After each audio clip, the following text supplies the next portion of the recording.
La pesanteur et la grâce de Simone Weil.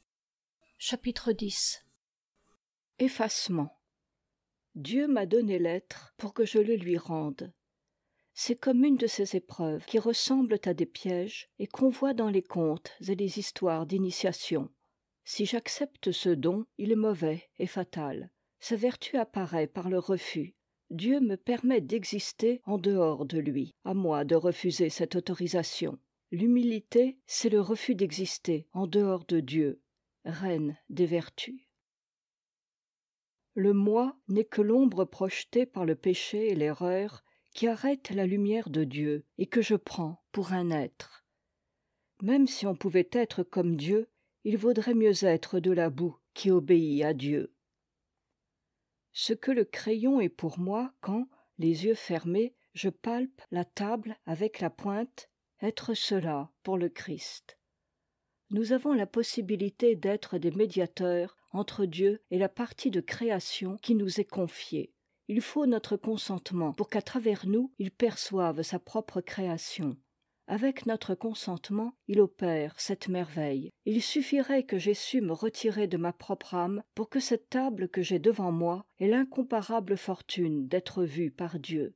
Dieu ne peut aimer en nous que ce consentement à nous retirer pour le laisser passer, comme lui-même, Créateur, s'est retiré pour nous laisser être. Cette double opération n'a pas d'autre sens que l'amour. Comme le père donne à son enfant ce qui permettra à l'enfant de faire un présent le jour de l'anniversaire de son père. Dieu, qui n'est pas autre chose qu'amour, n'a pas créé autre chose que de l'amour. Toutes les choses que je vois, entends, respire, touche, mange, tous les êtres que je rencontre, je prive tout cela du contact avec Dieu, et je prive Dieu du contact avec tout cela dans la mesure où quelque chose en moi dit je.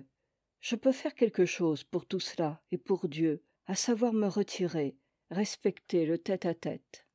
L'accomplissement strict du devoir, simplement humain, est une condition pour que je puisse me retirer.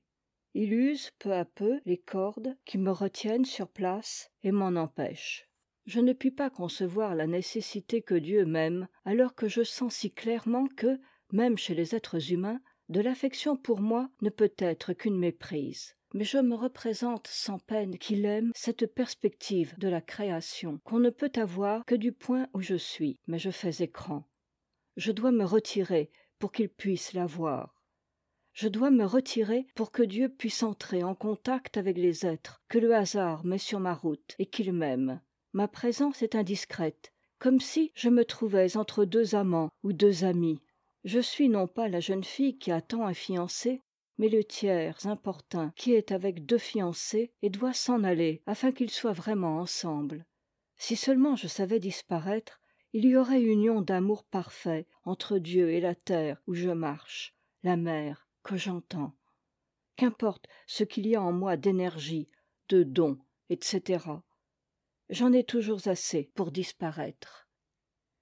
Et la mort, à mes yeux ravissant la clarté, rend au jour qu'il souillait toute sa pureté.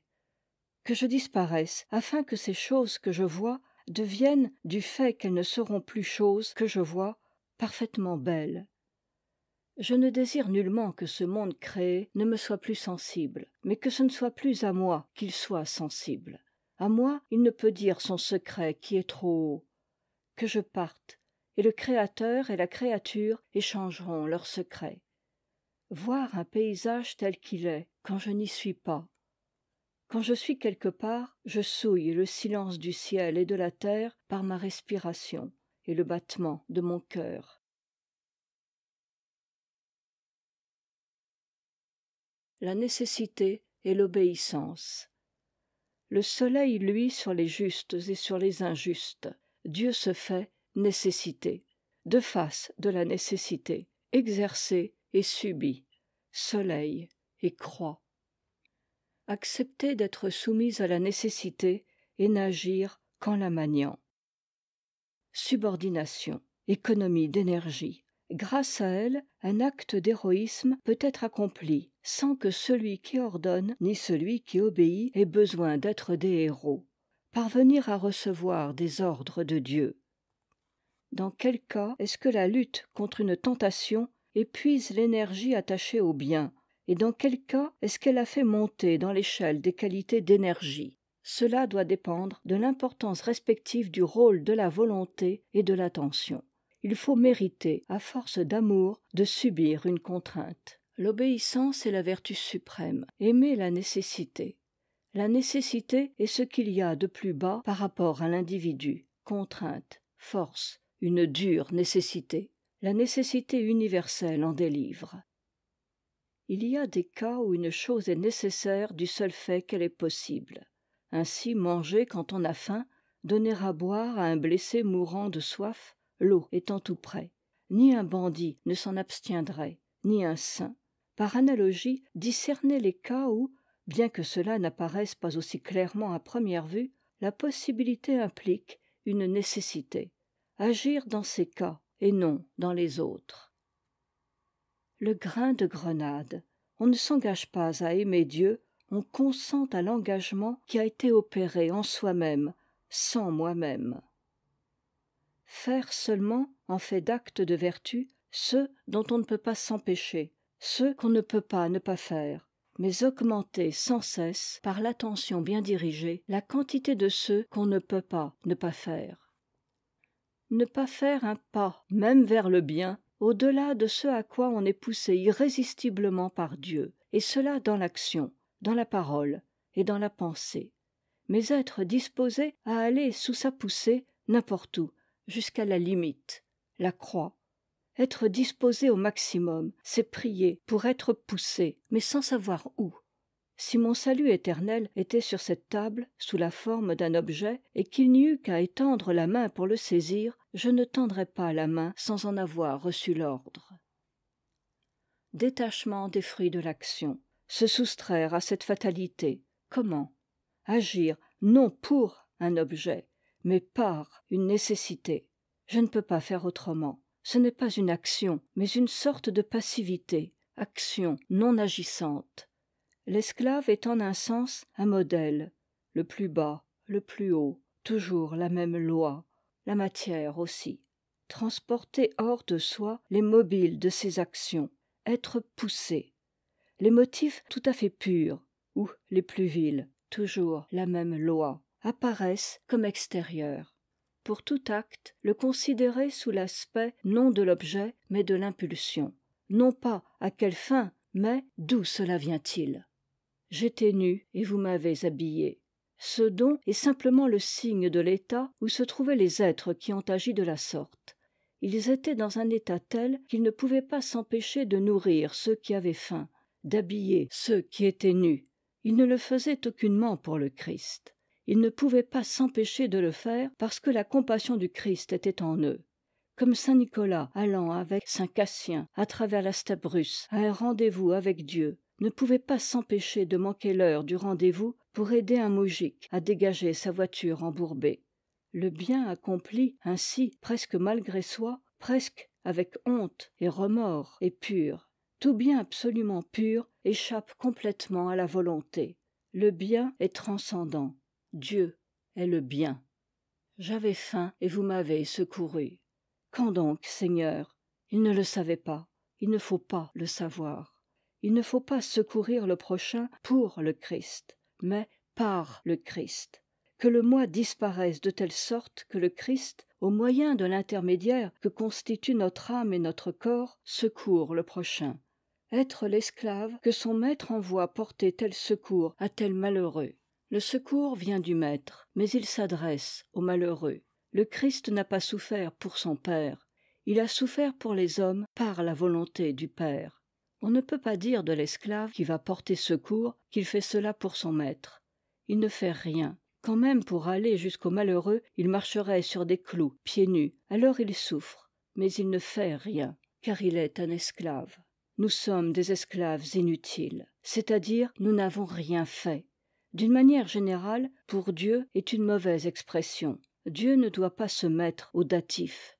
Ne pas aller au prochain pour Dieu, mais être poussé par Dieu vers le prochain, comme la flèche vers le but par l'archer. N'être qu'un intermédiaire entre la terre inculte et le champ labouré, entre les données du problème et la solution, entre la page blanche et le poème, entre le malheureux qui a faim et le malheureux rassasié. En toute chose, seul ce qui nous vient du dehors, gratuitement, par surprise, comme un don du sort, sans que nous l'ayons cherché, est joie pure. Parallèlement, le bien réel ne peut venir que du dehors, jamais de notre effort. Nous ne pouvons en aucun cas fabriquer quelque chose qui soit meilleur que nous. Ainsi l'effort tendu véritablement vers le bien ne doit pas aboutir. C'est après une tension longue et stérile qui se termine en désespoir, quand on n'attend plus rien, que du dehors, merveilleuse surprise, vient le don. Cet effort a été destructeur d'une partie de la fausse plénitude qui est en nous. Le vide divin, plus plein que la plénitude, est venu s'installer en nous. La volonté de Dieu, comment la connaître? Si on fait le silence en soi, si on fait taire tous les désirs, toutes les opinions, et qu'on pense avec amour de toute son âme et sans parole, que ta volonté soit faite. Ce qu'on sent ensuite sans incertitude devoir faire, quand même à certains égards ce serait une erreur, est la volonté de Dieu. Car si on lui demande du pain, il ne donne pas des pierres. Critérium convergent. Une action ou une attitude en faveur de laquelle la raison trouve plusieurs motifs distincts et convergents, mais dont on sent qu'elle dépasse tous les motifs représentables. Il ne faut avoir en vue dans la prière aucune chose particulière, à moins d'en avoir reçu surnaturellement l'inspiration, car Dieu est l'être universel. Certes, il descend dans le particulier, il est descendu, il descend dans l'acte de la création, de même l'incarnation, l'Eucharistie, l'inspiration, etc. Mais c'est un mouvement descendant, jamais montant, un mouvement de Dieu, non de nous. Nous ne pouvons opérer une telle liaison qu'autant que Dieu nous la dicte. Notre rôle est d'être tourné vers l'universel. C'est peut-être là la solution de la difficulté de Berger sur l'impossibilité de relier le relatif à l'absolu. C'est impossible par un mouvement montant, mais c'est possible par un mouvement descendant. On ne peut jamais savoir que Dieu commande telle chose. L'intention orientée vers l'obéissance à Dieu sauve, quoi qu'on fasse, si on place Dieu infiniment au-dessus de soi, et damne, quoi qu'on fasse, si on appelle Dieu son propre cœur. Dans le premier cas, on ne pense jamais que ce qu'on a fait, ce qu'on fait ou ce qu'on fera puisse être un bien. Usage des tentations. Il tient au rapport de l'âme et du temps. Contempler un mal possible pendant longtemps sans l'accomplir opère une espèce de transsubstantiation. Si on y résiste avec une énergie finie, cette énergie s'épuise en un temps donné, et quand elle est épuisée, on cède.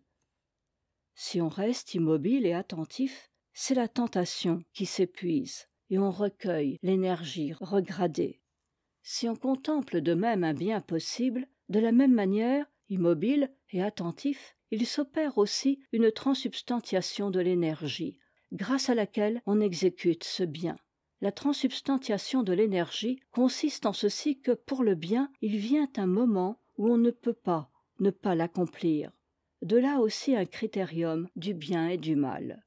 Chaque créature parvenue à l'obéissance parfaite constitue un mode singulier, unique, irremplaçable de présence, de connaissance et d'opération de Dieu dans le monde.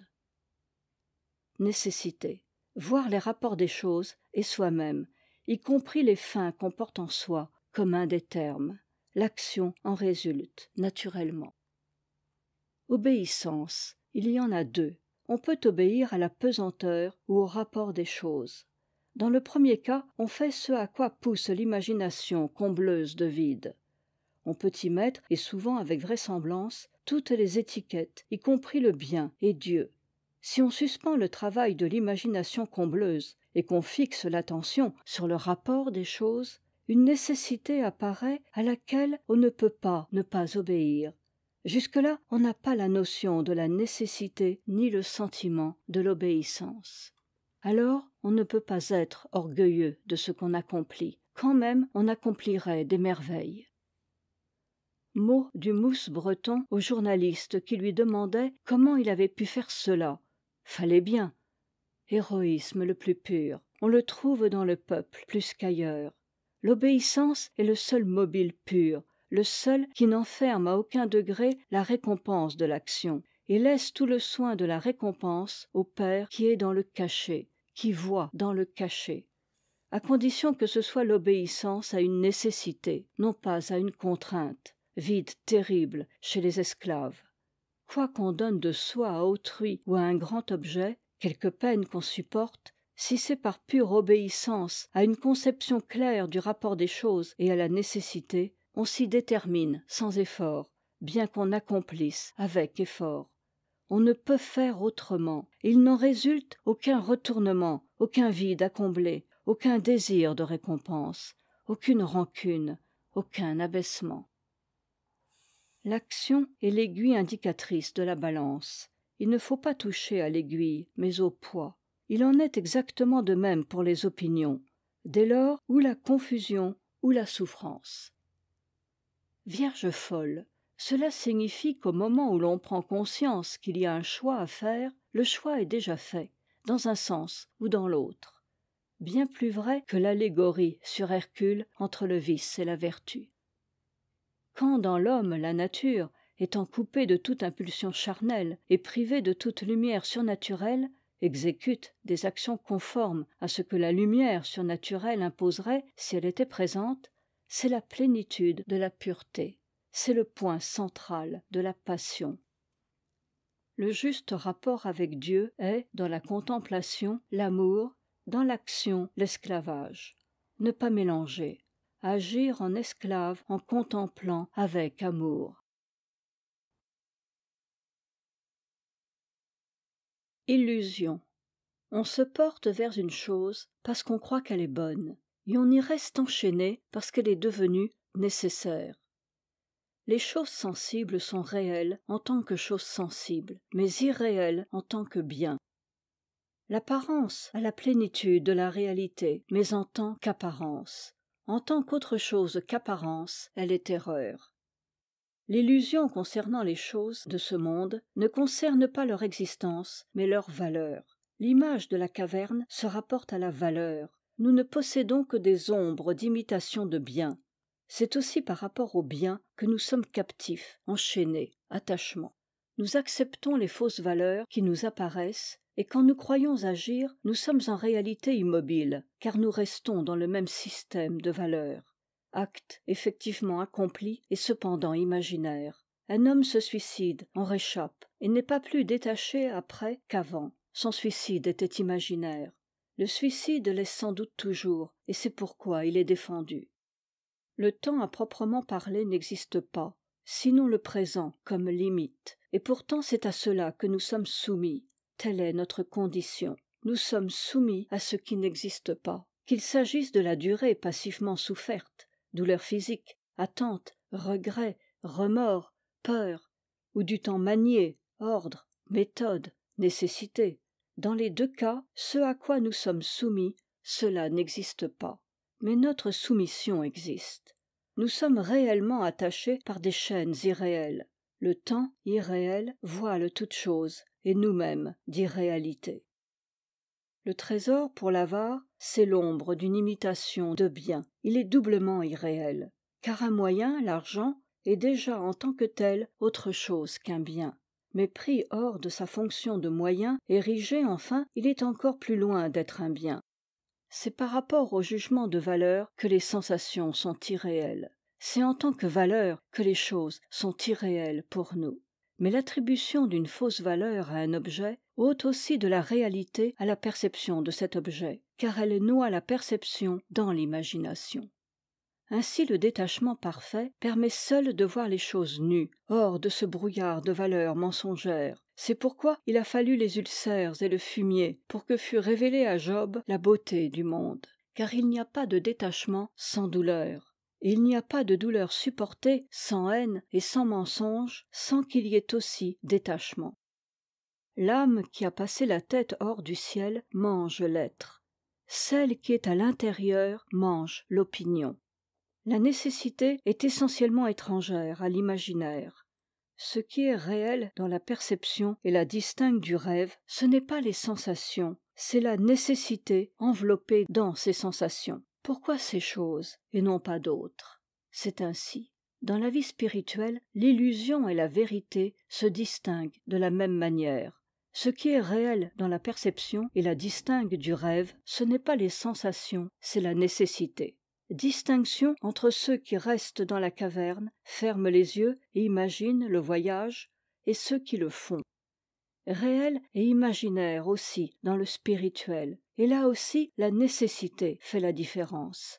Non la souffrance simplement, car il y a des souffrances imaginaires. Quant au sentiment intérieur, rien de plus trompeur. Comment distingue-t-on l'imaginaire du réel dans le domaine spirituel? Il faut préférer l'enfer réel au paradis imaginaire. Ce qui distingue les états d'en haut de ceux d'en bas, c'est, dans les états d'en haut, la coexistence de plusieurs plans superposés. L'humilité a pour objet d'abolir l'imaginaire dans le progrès spirituel. Aucun inconvénient à se croire beaucoup moins avancé qu'on est. La lumière n'en opère pas moins son effet, dont la source n'est pas dans l'opinion. Beaucoup à se croire plus avancé, car alors l'opinion a un effet. Un critérium du réel, c'est que c'est dur et rugueux. On y trouve des joies, non de l'agrément. Ce qui est agréable est rêverie.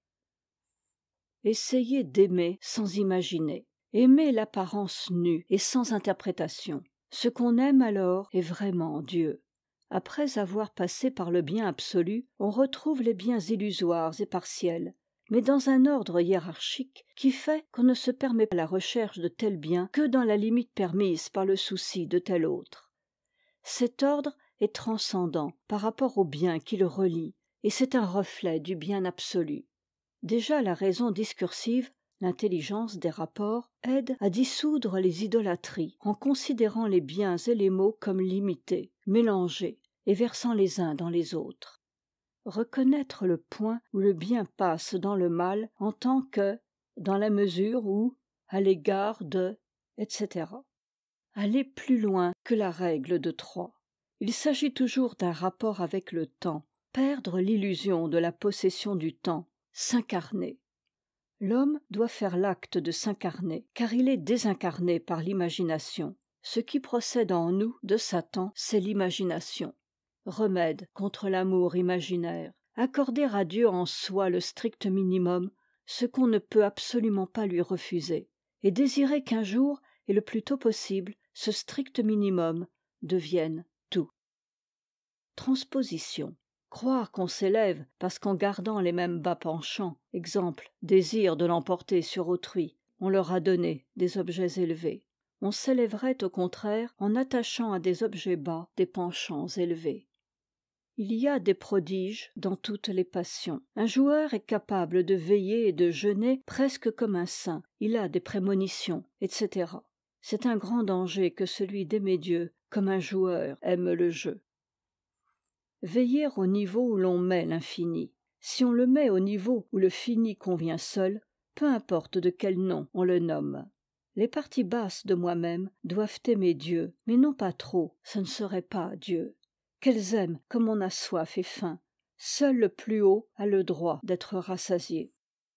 Crainte de Dieu dans saint Jean de la Croix. N'est-ce pas la crainte de penser à Dieu alors qu'on est indigne, de le souiller en le pensant mal? Par cette crainte, les parties basses s'éloignent de Dieu. La chair est dangereuse pour autant qu'elle se refuse à aimer Dieu, mais aussi pour autant qu'elle se mêle indiscrètement de l'aimer. Pourquoi la volonté de combattre un préjugé est-elle un signe certain qu'on en est imprégné? Elle procède nécessairement d'une obsession. Elle constitue un effort tout à fait stérile pour s'en débarrasser. La lumière de l'attention, en pareille affaire, est seule efficace, et elle n'est pas compatible avec une intention polémique. Le freudisme tout entier est imprégné du préjugé qu'il se donne pour mission de combattre, à savoir que ce qui est sexuel est vil. Il y a une différence essentielle entre le mystique qui tourne vers Dieu la faculté d'amour et de désir, dont l'énergie sexuelle constitue le fondement physiologique, et la fausse imitation de mystique qui, laissant à cette faculté son orientation naturelle et lui donnant un objet imaginaire, imprime à cet objet comme étiquette le nom de Dieu. La discrimination entre ces deux opérations, dont la seconde est encore au-dessous de la débauche, est difficile, mais elle est possible. Dieu et le surnaturel sont cachés et sans forme dans l'univers. Il est bon qu'ils soient cachés et sans nom dans l'âme. Autrement, on risque d'avoir sous ce nom de l'imaginaire ceux qui ont nourri et vêtu le Christ ne savaient pas que c'était le Christ. Sens des mystères antiques. Le christianisme, catholiques et protestants, parle trop des choses saintes. Morale et littérature. Notre vie réelle est plus qu'aux trois quarts composée d'imagination et de fiction. Rares sont les vrais contacts avec le bien et le mal. Une science qui ne nous rapproche pas de Dieu ne vaut rien. Mais si elle nous en fait mal approcher, c'est-à-dire d'un Dieu imaginaire, c'est pire. Ce que la nature opère mécaniquement en moi, il est mauvais de croire que j'en suis l'auteur, mais il est plus mauvais encore de croire que le Saint-Esprit en est l'auteur. C'est encore plus loin de la vérité. Type différent de corrélation et passage entre contraires. Par le dévouement total à une grande chose, y compris Dieu, donner toute licence en soi à la bassesse. Par la contemplation de la distance infinie entre soi et ce qui est grand, faire du moi un instrument de grandeur. Par quel critérium les distinguer? Le seul, je crois, est que la mauvaise corrélation rend illimité ce qui ne doit pas l'être. Parmi les hommes, exception faite pour les formes suprêmes de la sainteté et du génie, ce qui donne l'impression d'être vrai est presque nécessairement faux, et ce qui est vrai donne presque nécessairement l'impression d'être faux. Il faut un travail pour exprimer le vrai, aussi pour le recevoir. On exprime et on reçoit le faux, au moins le superficiel, sans travail. Quand le vrai semble au moins aussi vrai que le faux, c'est le triomphe de la sainteté ou du génie. Ainsi saint François faisait pleurer ses auditeurs tout comme un prédicateur vulgaire et théâtral.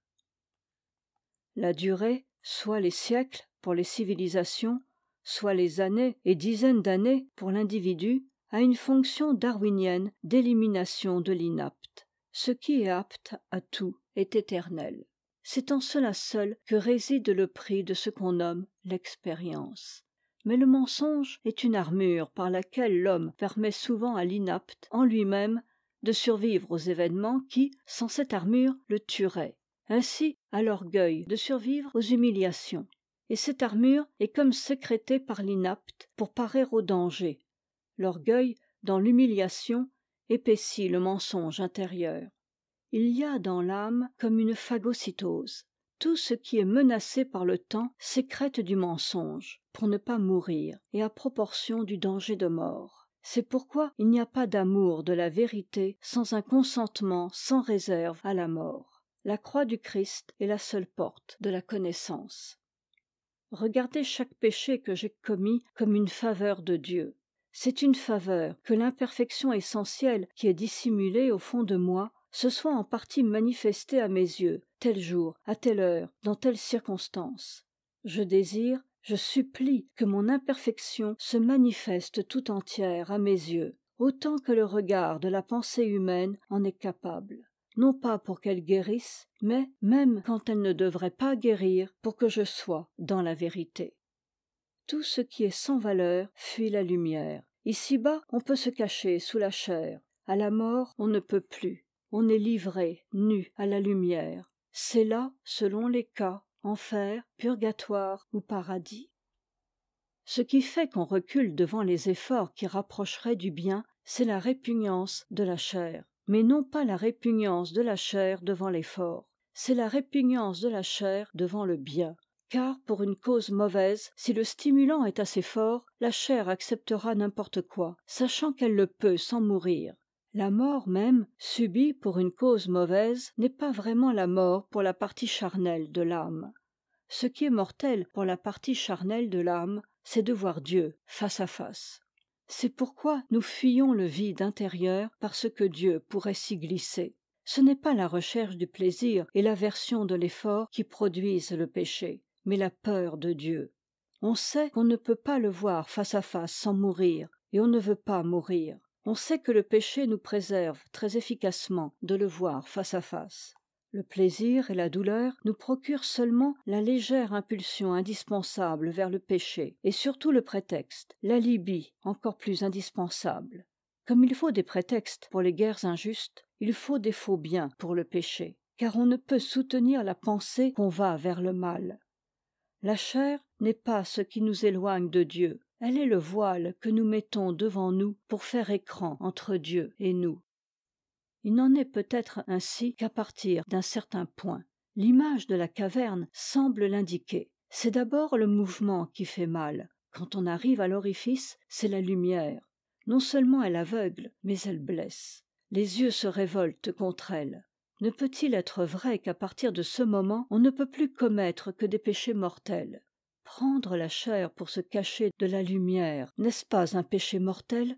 Horrible pensée, plutôt la lèpre. J'ai besoin que Dieu me prenne de force, car si maintenant la mort, supprimant l'écran de la chair, me mettait devant lui face à face, je m'enfuirais.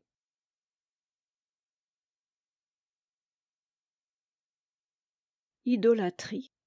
L'idolâtrie vient de ce qu'ayant soif de bien absolu, on ne possède pas l'attention surnaturelle et on n'a pas la patience de la laisser pousser. Faute d'idole, il faut souvent, tous les jours ou presque, peiner à vide. On ne peut le faire sans pain surnaturel. L'idolâtrie est donc une nécessité vitale dans la caverne. Même chez les meilleurs, il est inévitable qu'elle limite étroitement l'intelligence et la bonté. Les pensées sont changeantes, obéissantes aux passions, aux fantaisies, à la fatigue. L'activité doit être continue tous les jours, beaucoup d'heures par jour. Il faut donc des mobiles de l'activité qui échappent aux pensées, donc aux relations, des idoles.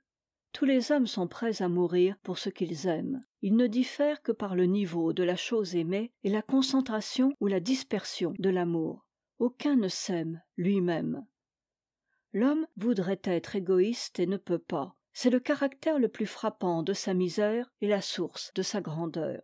L'homme se dévoue toujours à un ordre. Seulement, sauf illumination surnaturelle, cet ordre a pour centre ou lui-même ou un être particulier, qui peut être une abstraction, dans lequel il s'est transféré, Napoléon pour ses soldats, la science, le parti, etc. Ordre perspectif. Nous n'avons pas à acquérir l'humilité. L'humilité est en nous. Seulement nous nous humilions devant de faux dieux. Amour. L'amour est un signe de notre misère. Dieu ne peut aimer que soi. Nous ne pouvons aimer qu'autre chose. Ce n'est pas parce que Dieu nous aime que nous devons l'aimer. C'est parce que Dieu nous aime que nous devons nous aimer. Comment s'aimer soi-même sans ce motif? L'amour de soi est impossible à l'homme, sinon par ce détour.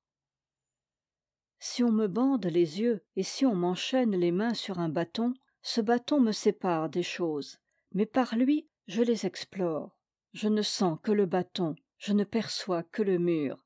De même les créatures pour la faculté d'aimer. L'amour surnaturel ne touche que les créatures et ne va qu'à Dieu. Il n'aime que les créatures. Qu'avons-nous d'autre à aimer, mais comme intermédiaire? À ce titre, il aime également toutes les créatures, y compris soi-même. Aimer un étranger comme soi-même implique, comme contrepartie, s'aimer soi-même comme un étranger. L'amour de Dieu est pur quand la joie et la souffrance inspirent une égale gratitude. L'amour chez celui qui est heureux est de vouloir partager la souffrance de l'aimer malheureux.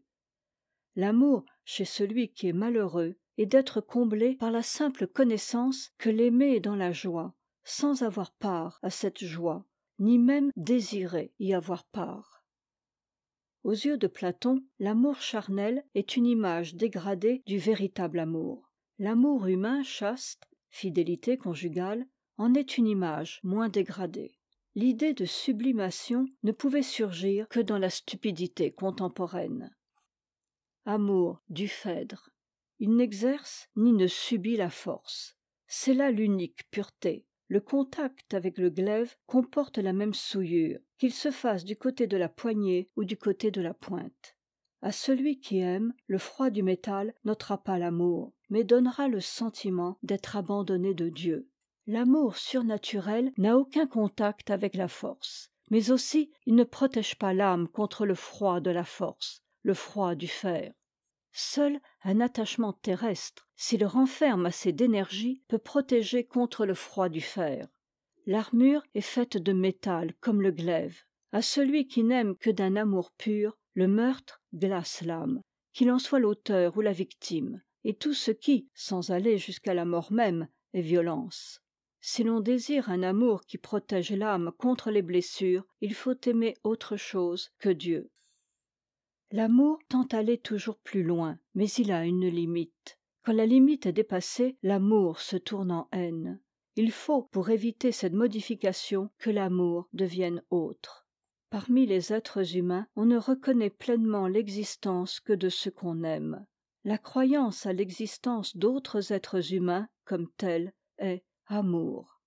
L'esprit n'est forcé de croire à l'existence de rien, subjectivisme, idéalisme absolu, solipsisme, scepticisme, voire les Upanishads, les taoïstes et Platon, qui tous usent de cette attitude philosophique à titre de purification. C'est pourquoi le seul organe de contact avec l'existence est l'acceptation, l'amour. C'est pourquoi beauté et réalité sont identiques. C'est pourquoi la joie et le sentiment de réalité sont identiques. Ce besoin d'être le créateur de ce qu'on aime, c'est un besoin d'imitation de Dieu, mais c'est un penchant à la fausse divinité, à moins qu'on ait recours au modèle vu de l'autre côté du ciel. Amour pur des créatures, non pas amour en Dieu, mais amour qui a passé par Dieu comme par le feu, amour qui se détache complètement des créatures pour monter à Dieu et en redescend associé à l'amour créateur de Dieu. Ainsi s'unissent les deux contraires qui déchirent l'amour humain, aimer l'être aimé tel qu'il est et vouloir le recréer. Amour imaginaire pour les créatures. On est attaché par une corde à tous les objets d'attachement et une corde peut toujours se couper. On est aussi attaché par une corde au Dieu imaginaire, au Dieu pour qui l'amour est aussi attachement. Mais au Dieu réel, on n'est pas attaché, et c'est pourquoi il n'y a pas de corde qui puisse être coupée. Il entre en nous, lui seul peut entrer en nous. Toutes les autres choses restent en dehors, et nous ne connaissons d'elles que les tensions de degrés et de directions variables, imprimées à la corde quand il y a déplacement d'elle ou de nous. L'amour a besoin de réalité. Aimer à travers une apparence corporelle un être imaginaire, quoi de plus atroce, le jour où l'on s'en aperçoit. Bien plus atroce que la mort, car la mort n'empêche pas l'aimer d'avoir été. C'est la punition du crime d'avoir nourri l'amour avec de l'imagination. C'est une lâcheté que de chercher auprès des gens qu'on aime, ou de désirer leur donner, un autre réconfort que celui que nous donnent les œuvres d'art, qui nous aident du simple fait qu'elles existent. Aimer, être aimé. Cela ne fait que rendre mutuellement cette existence plus concrète, plus constamment présente à l'esprit. Mais elle doit être présente comme la source des pensées, non comme leur objet. S'il y a lieu de désirer être compris, ce n'est pas pour soi, mais pour l'autre, afin d'exister pour lui. Tout ce qui est vil ou médiocre en nous se révolte contre la pureté et a besoin pour sauver sa vie de souiller cette pureté. Souiller, c'est modifier, c'est toucher. Le beau est ce qu'on ne peut pas vouloir changer. Prendre puissance sur, c'est souiller. Posséder, c'est souiller. Aimer purement, c'est consentir à la distance. C'est adorer la distance entre soi et ce qu'on aime.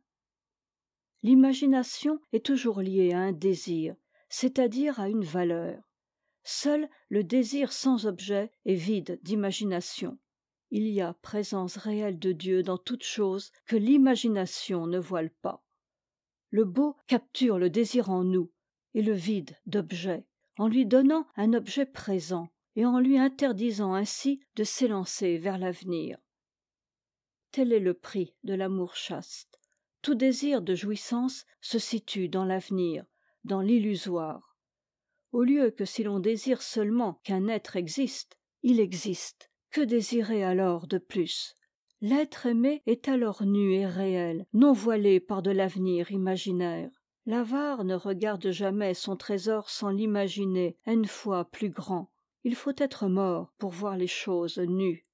Ainsi dans l'amour il y a chasteté ou manque de chasteté selon que le désir est dirigé ou non vers l'avenir. En ce sens, et à condition qu'il ne soit pas dirigé vers une pseudo-immortalité conçue sur le modèle de l'avenir, l'amour qu'on voue aux morts est parfaitement pur, car c'est le désir d'une vie finie qui ne peut plus rien donner de nouveau. On désire que le mort ait existé, et il a existé. Là où l'esprit cesse d'être principe, il cesse aussi d'être fin. D'où la connexion rigoureuse entre la pensée collective sous toutes ses formes et la perte du sens, du respect des âmes. L'âme, c'est l'être humain, considéré comme ayant une valeur en soi. Aimer l'âme d'une femme, c'est ne pas penser à cette femme en fonction de son propre plaisir, etc. L'amour ne sait plus contempler, il veut posséder. Disparition de l'amour platonique. Note. Cet amour platonique n'a aucun rapport avec ce qu'on appelle aujourd'hui de ce nom. Il ne procède pas de l'imagination, mais de l'âme. Il est contemplation purement spirituelle. Confère plus bas le chapitre sur la beauté. Note de l'éditeur. Fin de note. C'est une faute que de désirer être compris avant de s'être élucidé soi-même à ses propres yeux. C'est rechercher des plaisirs dans l'amitié et non mérités. C'est quelque chose de plus corrupteur encore que l'amour. Tu vendrais ton âme pour l'amitié. Apprends à repousser l'amitié, ou plutôt le rêve de l'amitié. Désirer l'amitié est une grande faute. L'amitié doit être une joie gratuite, comme celle que donne l'art ou la vie. Il faut la refuser pour être digne de la recevoir. Elle est de l'ordre de la grâce. Mon Dieu, éloignez-vous de moi. Elle est de ces choses qui sont données par surcroît. Tout rêve d'amitié mérite d'être brisé. Ce n'est pas par hasard que tu n'as jamais été aimé. Désirer échapper à la solitude est une lâcheté. L'amitié ne se recherche pas, ne se rêve pas, ne se désire pas. Elle s'exerce, c'est une vertu. Abolir toute cette marge de sentiments impurs et troubles. Schluss. Ou plutôt, car il ne faut pas élaguer en soi avec trop de rigueur, tout ce qui dans l'amitié ne passe pas en échanges effectifs doit passer en pensée réfléchie. Il est bien inutile de se passer de la vertu inspiratrice de l'amitié. Ce qui doit être sévèrement interdit, c'est de rêver aux jouissances du sentiment. C'est de la corruption. Et c'est aussi bête que de rêver à la musique ou à la peinture. L'amitié ne se laisse pas détacher de la réalité, pas plus que le beau. Elle constitue un miracle, comme le beau. Et le miracle consiste simplement dans le fait qu'elle existe. À 25 ans, il est largement temps d'en finir radicalement avec l'adolescence. Ne te laisse mettre en prison par aucune affection. Préserve ta solitude. Le jour, s'il vient jamais, où une véritable affection te serait donnée, il n'y aurait pas d'opposition entre la solitude intérieure et l'amitié. Au contraire, c'est même à ce signe infaillible que tu la reconnaîtras. Les autres affections doivent être disciplinées sévèrement. Les mêmes mots, exemple, un homme dit à sa femme « je vous aime », peuvent être vulgaires ou extraordinaires selon la manière dont ils sont prononcés. Et cette manière dépend de la profondeur de la région de l'être d'où ils procèdent, sans que la volonté y puisse rien. Et par un accord merveilleux, ils vont toucher chez celui qui écoute la même région. Ainsi, celui qui écoute peut discerner, s'il a du discernement, ce que valent ses paroles. Le bienfait est permis précisément parce qu'il constitue une humiliation plus grande encore que la douleur, une épreuve encore plus intime et plus irrécusable de dépendance. Et la reconnaissance est prescrite pour cette raison, parce que c'est là l'usage à faire du bienfait reçu. Mais ce doit être la dépendance à l'égard du sort, et non d'un être humain déterminé. C'est pourquoi le bienfaiteur a l'obligation d'être entièrement absent du bienfait. Et la reconnaissance ne doit à aucun degré constituer un attachement, car c'est là la reconnaissance des chiens. La reconnaissance est d'abord le fait de celui qui secourt, si le secours est pur. elle n'est due par l'obligé qu'à titre de réciprocité. Pour éprouver une gratitude pure, le cas de l'amitié étant mis à part, j'ai besoin de penser qu'on me traite bien, non par pitié, ou par sympathie, ou par caprice, à titre de faveur ou de privilège, ni non plus par un effet naturel du tempérament, mais par désir de faire ce que la justice exige. Donc celui qui me traite ainsi souhaite que tous ceux qui sont dans ma situation soient traités ainsi par tous ceux qui sont dans la sienne. Le mal. La création, le bien mis en morceaux et éparpillé à travers le mal.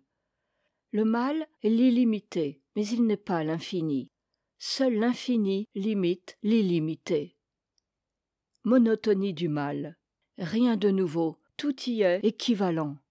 Rien de réel, tout y est imaginaire. C'est à cause de cette monotonie que la quantité joue un si grand rôle. Beaucoup de femmes, Don Juan, ou d'hommes, Célimène, etc., condamnés à la fausse infinité, c'est là l'enfer même.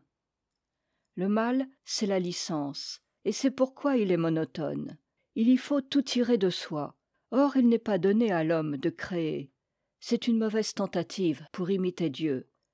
Ne pas connaître et accepter cette impossibilité de créer est la source de beaucoup d'erreurs. Il nous faut imiter l'acte de créer. Il y a deux imitations possibles. L'une réelle, l'autre apparente. Conserver et détruire. Pas de trace de je dans la conservation. Il y en a dans la destruction. Je laisse sa marque sur le monde en détruisant. Littérature et morale. Le mal imaginaire est romantique, varié. Le mal réel, morne, monotone, désertique, ennuyeux. Le bien imaginaire est ennuyeux. Le bien réel est toujours nouveau, merveilleux, enivrant.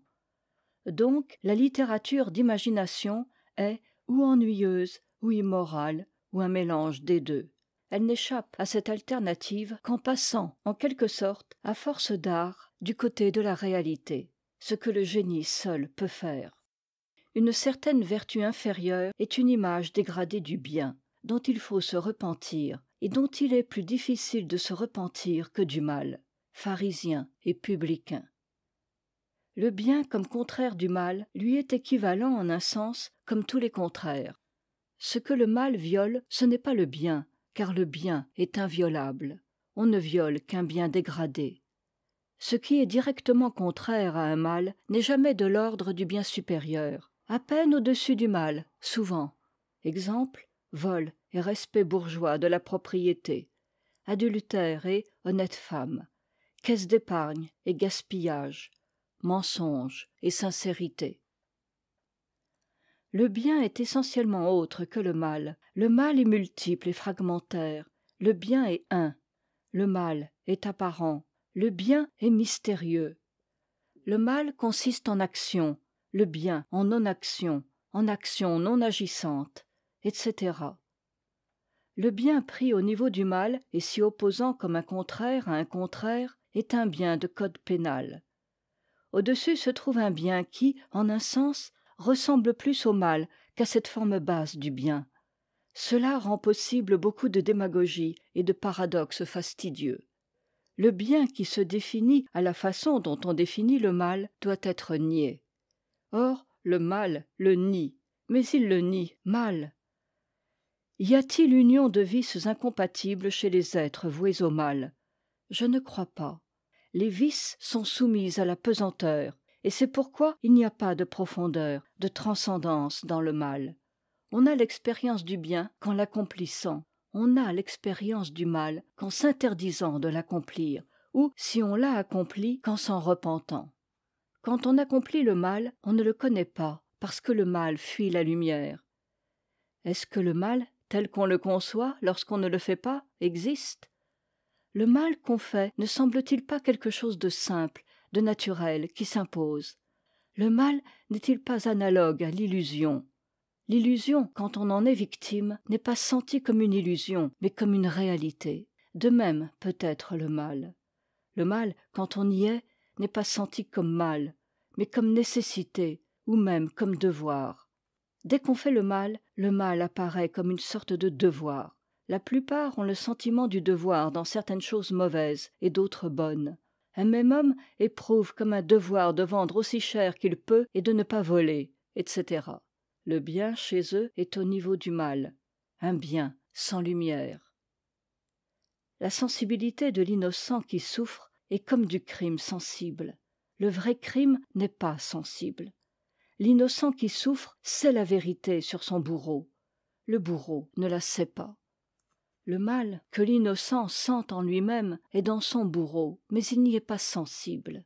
L'innocent ne peut connaître le mal que comme souffrance. Ce qui dans le criminel n'est pas sensible, c'est le crime. Ce qui dans l'innocent n'est pas sensible, c'est l'innocence. C'est l'innocent qui peut sentir l'enfer. Le péché que nous avons en nous sort de nous et se propage au dehors, en exerçant une contagion sous forme de péché. Ainsi, quand nous sommes irrités, notre entourage s'irrite. Ou encore, de supérieur à inférieur, la colère suscite la peur. Mais au contact d'un être parfaitement pur, il y a transmutation, et le péché devient souffrance. Telle est la fonction du juste d'Isaïe, de l'agneau de Dieu. Telle est la souffrance rédemptrice. Toute la violence criminelle de l'Empire romain s'est heurtée au Christ, et en lui est devenue pure souffrance. Les êtres mauvais, au contraire, transforment la simple souffrance, par exemple la maladie, en péché. Il s'ensuit peut-être que la douleur rédemptrice doit être d'origine sociale. Elle doit être injustice, violence exercée par des êtres humains. Le faux Dieu change la souffrance en violence. Le vrai Dieu change la violence en souffrance. La souffrance expiatrice est le choc en retour du mal qu'on fait, et la souffrance rédemptrice est l'ombre du bien pur qu'on désire. L'acte méchant est un transfert sur autrui de la dégradation qu'on porte en soi. C'est pourquoi on y incline comme vers une délivrance. Tout crime est un transfert du mal de celui qui agit sur celui qui subit. L'amour illégitime comme le meurtre. L'appareil de la justice pénale a été tellement contaminé de mal depuis des siècles qu'il est au contact des malfaiteurs sans purification compensatrice, qu'une condamnation est très souvent un transfert de mal de l'appareil pénal sur le condamné, et cela même s'il est coupable et si la peine n'est pas disproportionnée. Les criminels endurcis sont les seuls auxquels l'appareil pénal ne peut pas faire de mal. Aux innocents, il fait un mal affreux. Quand il y a transfert de mal, le mal n'est pas diminué, mais augmenté chez celui d'où il procède. Phénomène de multiplication. Il en est de même pour le transfert du mal qui s'opère sur des objets. Alors, où mettre le mal? Il faut le transférer de la partie impure dans la partie pure de soi-même, le transmuant ainsi en souffrance pure. Le crime qu'on a en soi, il faut l'infliger à soi. Mais on aurait vite fait ainsi de souiller le point de pureté intérieure si on ne le renouvelait pas par le contact avec une pureté inaltérable, placée en dehors de toute atteinte. La patience consiste à ne pas transformer la souffrance en crime. Cela suffit déjà à transformer du crime en souffrance. Transférer le mal sur des choses extérieures, c'est déformer les rapports des choses. Ce qui est exact et déterminé, nombre, proportion, harmonie, résiste à cette déformation. Quel que soit mon état de vigueur ou de lassitude, dans 5 kilomètres, il y a 5 bornes kilométriques. C'est pourquoi le nombre fait mal quand on souffre. Il s'oppose à l'opération de transfert. Fixer l'attention sur ce qui est trop rigoureux pour être déformé par mes modifications intérieures, c'est préparer en moi l'apparition d'un invariant et l'accès à l'éternel. Accepter le mal qu'on nous fait comme remède à celui que nous avons fait. Ce n'est pas la souffrance qu'on s'impose à soi-même, mais celle qu'on subit du dehors qui est le vrai remède. Et même, il faut qu'elle soit injuste. Quand on a péché par injustice, il ne suffit pas de souffrir justement, il faut souffrir l'injustice. La pureté est absolument invulnérable en tant que pureté, en ce sens que nulle violence ne la rend moins pure. Mais elle est éminemment vulnérable en ce sens que toute atteinte du mal la fait souffrir, que tout péché qui la touche devient en elle souffrance. Si l'on me fait du mal, désirez que ce mal ne se dégrade pas, par amour pour celui qui me l'inflige, afin qu'il n'ait pas vraiment fait du mal. Les saints, les presque saints, sont plus exposés que les autres au diable, parce que la connaissance réelle qu'ils ont de leur misère leur rend la lumière presque intolérable. Le péché contre l'esprit consiste à connaître une chose comme bonne et à la haïr en tant que bonne. On en éprouve l'équivalent sous forme de résistance toutes les fois qu'on s'oriente vers le bien, car tout contact avec le bien produit une connaissance de la distance entre le mal et le bien, et un commencement d'effort pénible d'assimilation. C'est une douleur, et on a peur. Cette peur est peut-être le signe de la réalité du contact. Le péché correspondant ne peut se produire que si le manque d'espérance rend la conscience de la distance intolérable et change la douleur en haine. L'espérance est un remède à cet égard, mais un remède meilleur est l'indifférence à soi et d'être heureux que le bien soit le bien, quoiqu'on en soit loin, et même dans la supposition où on serait destiné à s'en éloigner infiniment. Une fois un atome de bien pur entré dans l'âme, la plus grande, la plus criminelle faiblesse est infiniment moins dangereuse que la plus minime trahison. Celle-ci se réduirait-elle à un mouvement purement intérieur de la pensée, ne durant qu'un instant, mais consenti. C'est la participation à l'enfer. Tant que l'âme n'a pas goûté au bien pur, elle est séparée de l'enfer comme du paradis. Un choix infernal n'est possible que par l'attachement au salut. Qui ne désire pas la joie de Dieu, mais est satisfait de savoir qu'il y a réellement joie en Dieu, tombe, mais ne trahit pas. Quand on aime Dieu à travers le mal comme tel, c'est vraiment Dieu qu'on aime. Aimer Dieu à travers le mal comme tel. Aimer Dieu à travers le mal que l'on hait, en haïssant ce mal. Aimer Dieu comme auteur du mal qu'on est en train de haïr. Le mal est à l'amour ce qu'est le mystère à l'intelligence. Comme le mystère contraint la vertu de foi à être surnaturelle, de même le mal pour la vertu de charité. Et essayer de trouver des compensations, des justifications au mal, est aussi nuisible pour la charité que d'essayer d'exposer le contenu des mystères sur le plan de l'intelligence humaine. Discours d'Ivan dans les Karamazov. Quand même, cette immense fabrique apporterait les plus extraordinaires merveilles et ne coûterait qu'une seule larme d'un seul enfant, moi, je refuse. J'adhère complètement à ce sentiment. Aucun motif, quel qu'il soit, qu'on puisse me donner pour compenser une larme d'un enfant, ne peut me faire accepter cette larme. Aucun absolument que l'intelligence puisse concevoir. Un seul, mais qui n'est intelligible qu'à l'amour surnaturel. Dieu l'a voulu.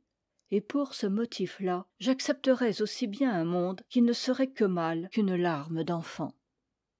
L'agonie est la suprême nuit obscure dont même les parfaits ont besoin pour la pureté absolue, et pour cela il vaut mieux qu'elle soit amère.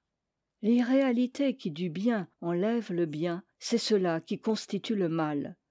Le mal, c'est toujours la destruction de choses sensibles, où il y a présence réelle du bien. Le mal est accompli par ceux qui n'ont pas connaissance de cette présence réelle.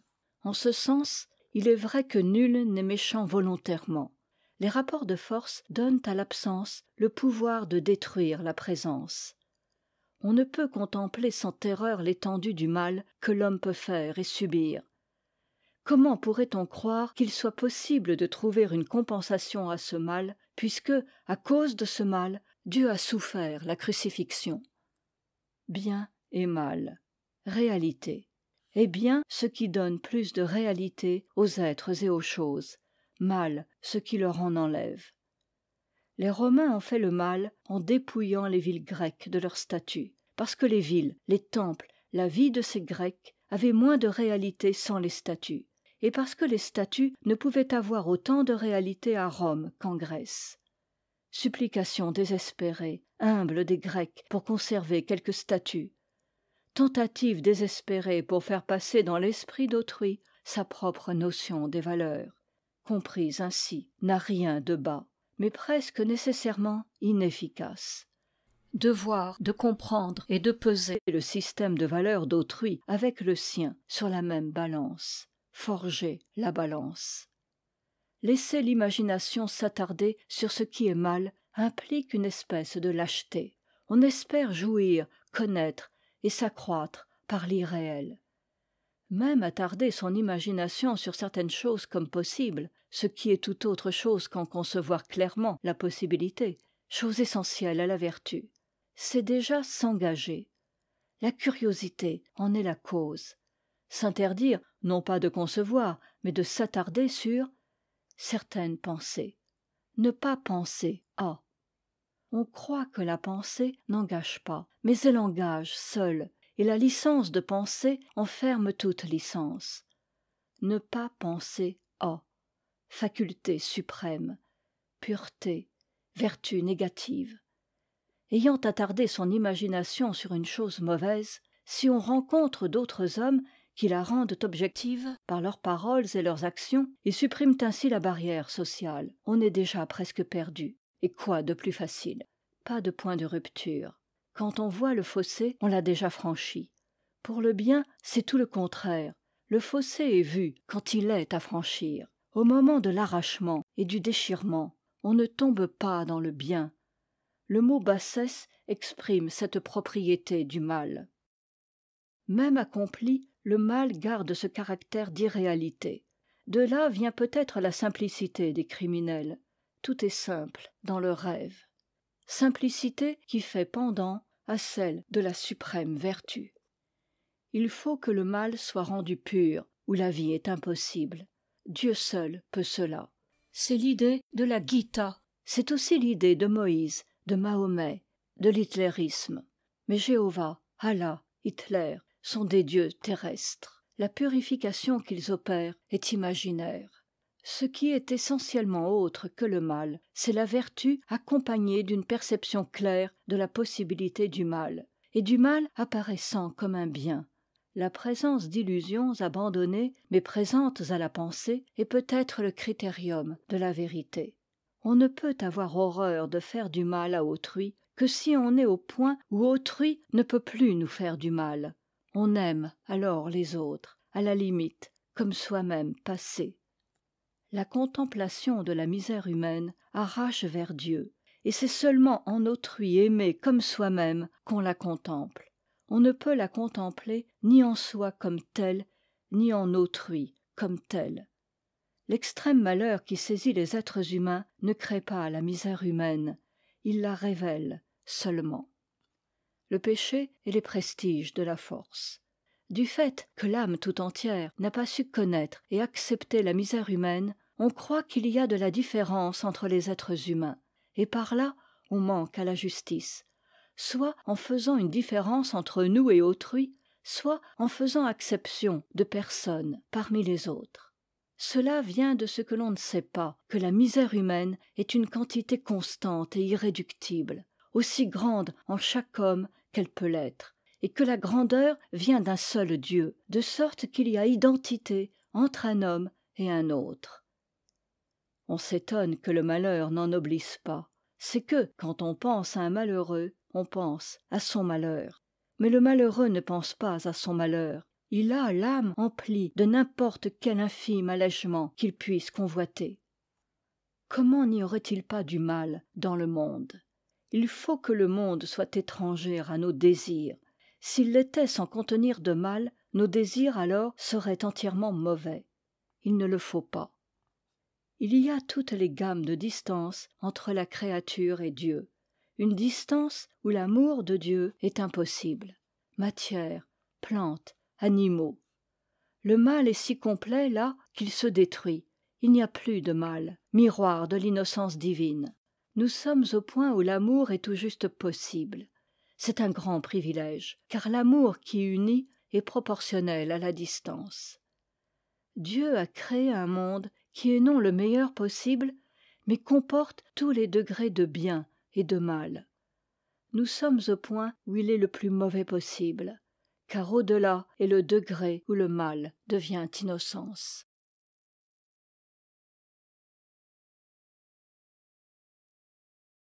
Le malheur. Souffrance.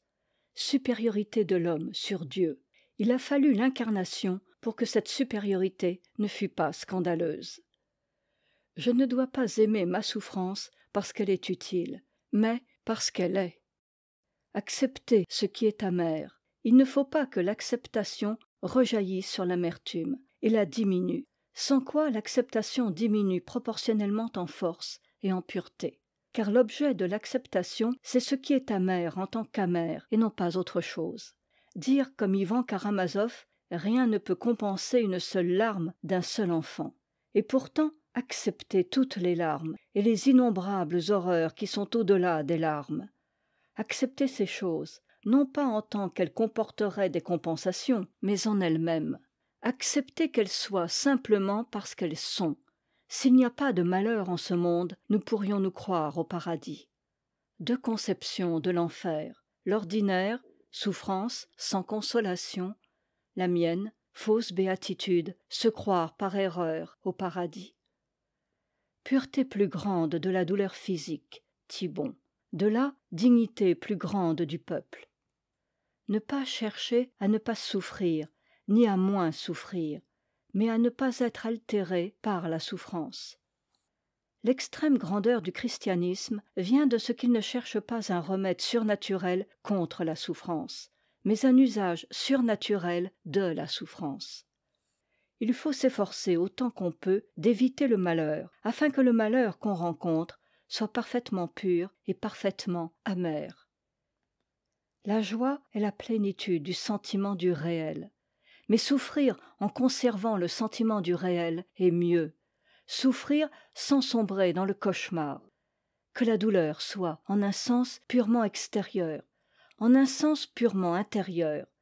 Pour cela, il faut qu'elle réside dans la sensibilité seulement. Elle est alors extérieure comme étant hors des parties spirituelles de l'âme, et intérieure comme concentrée tout entière sur nous-mêmes, sans rejaillir sur l'univers pour l'altérer.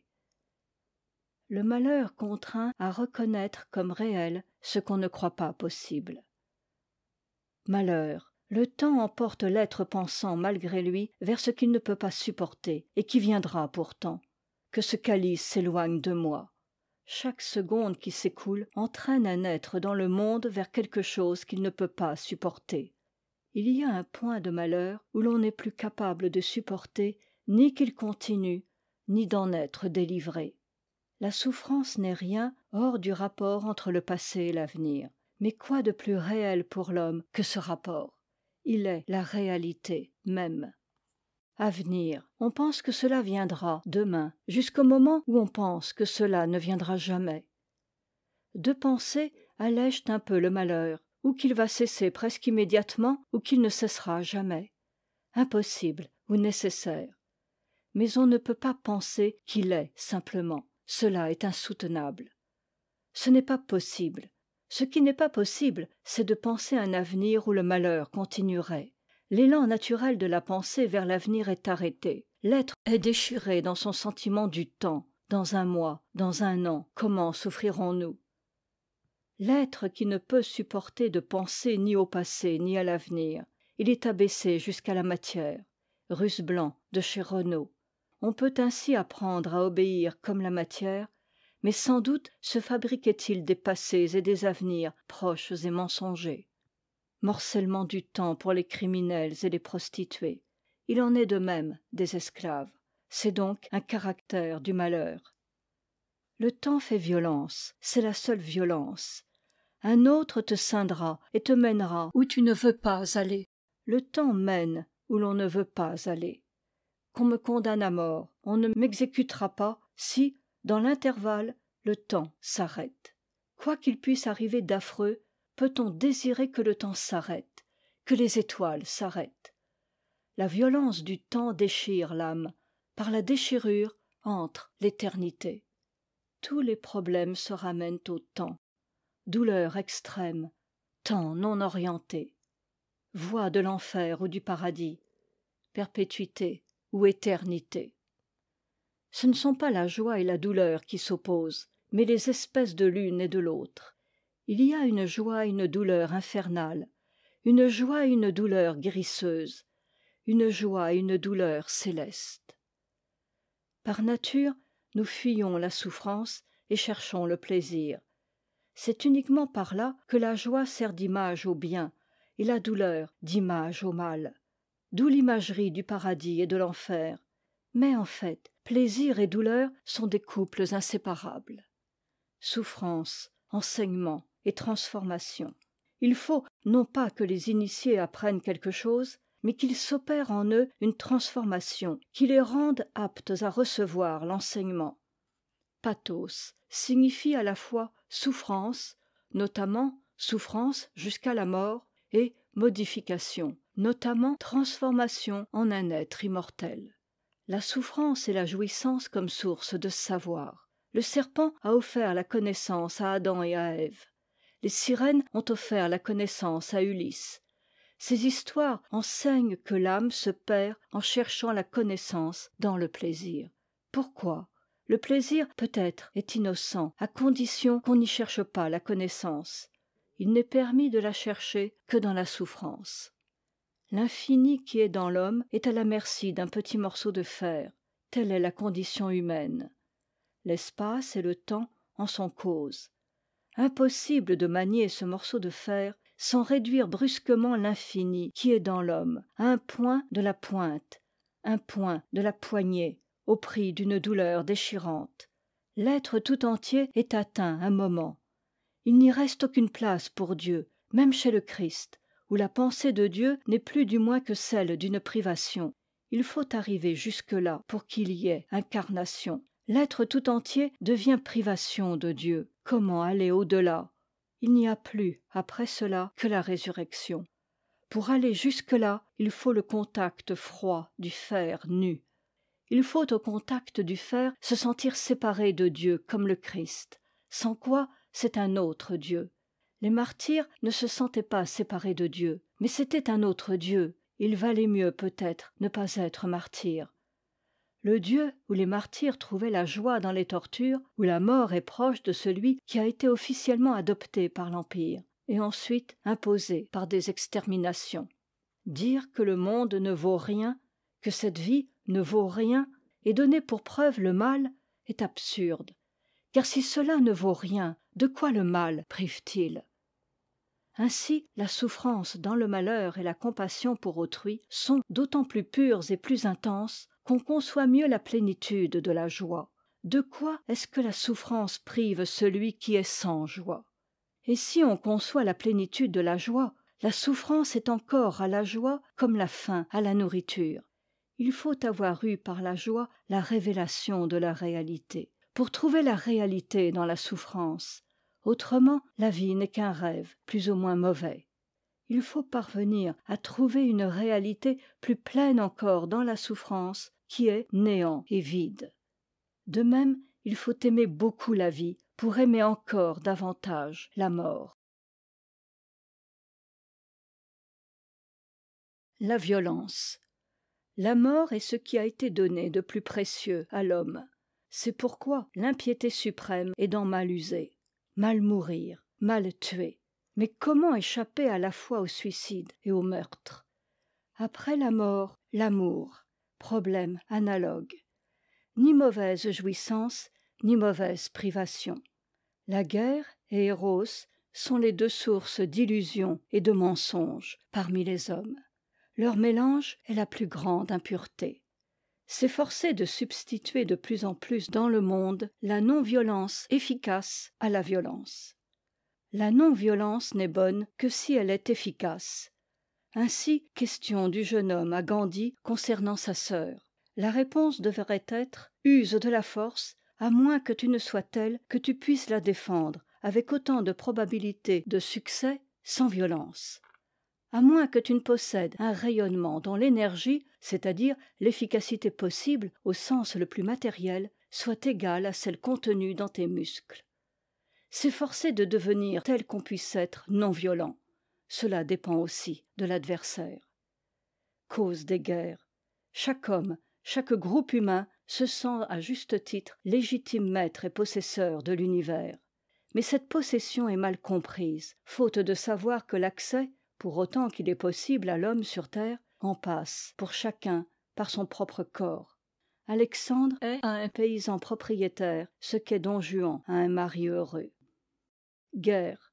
Maintenir intact en soi l'amour de la vie. Ne jamais infliger la mort sans l'accepter pour soi.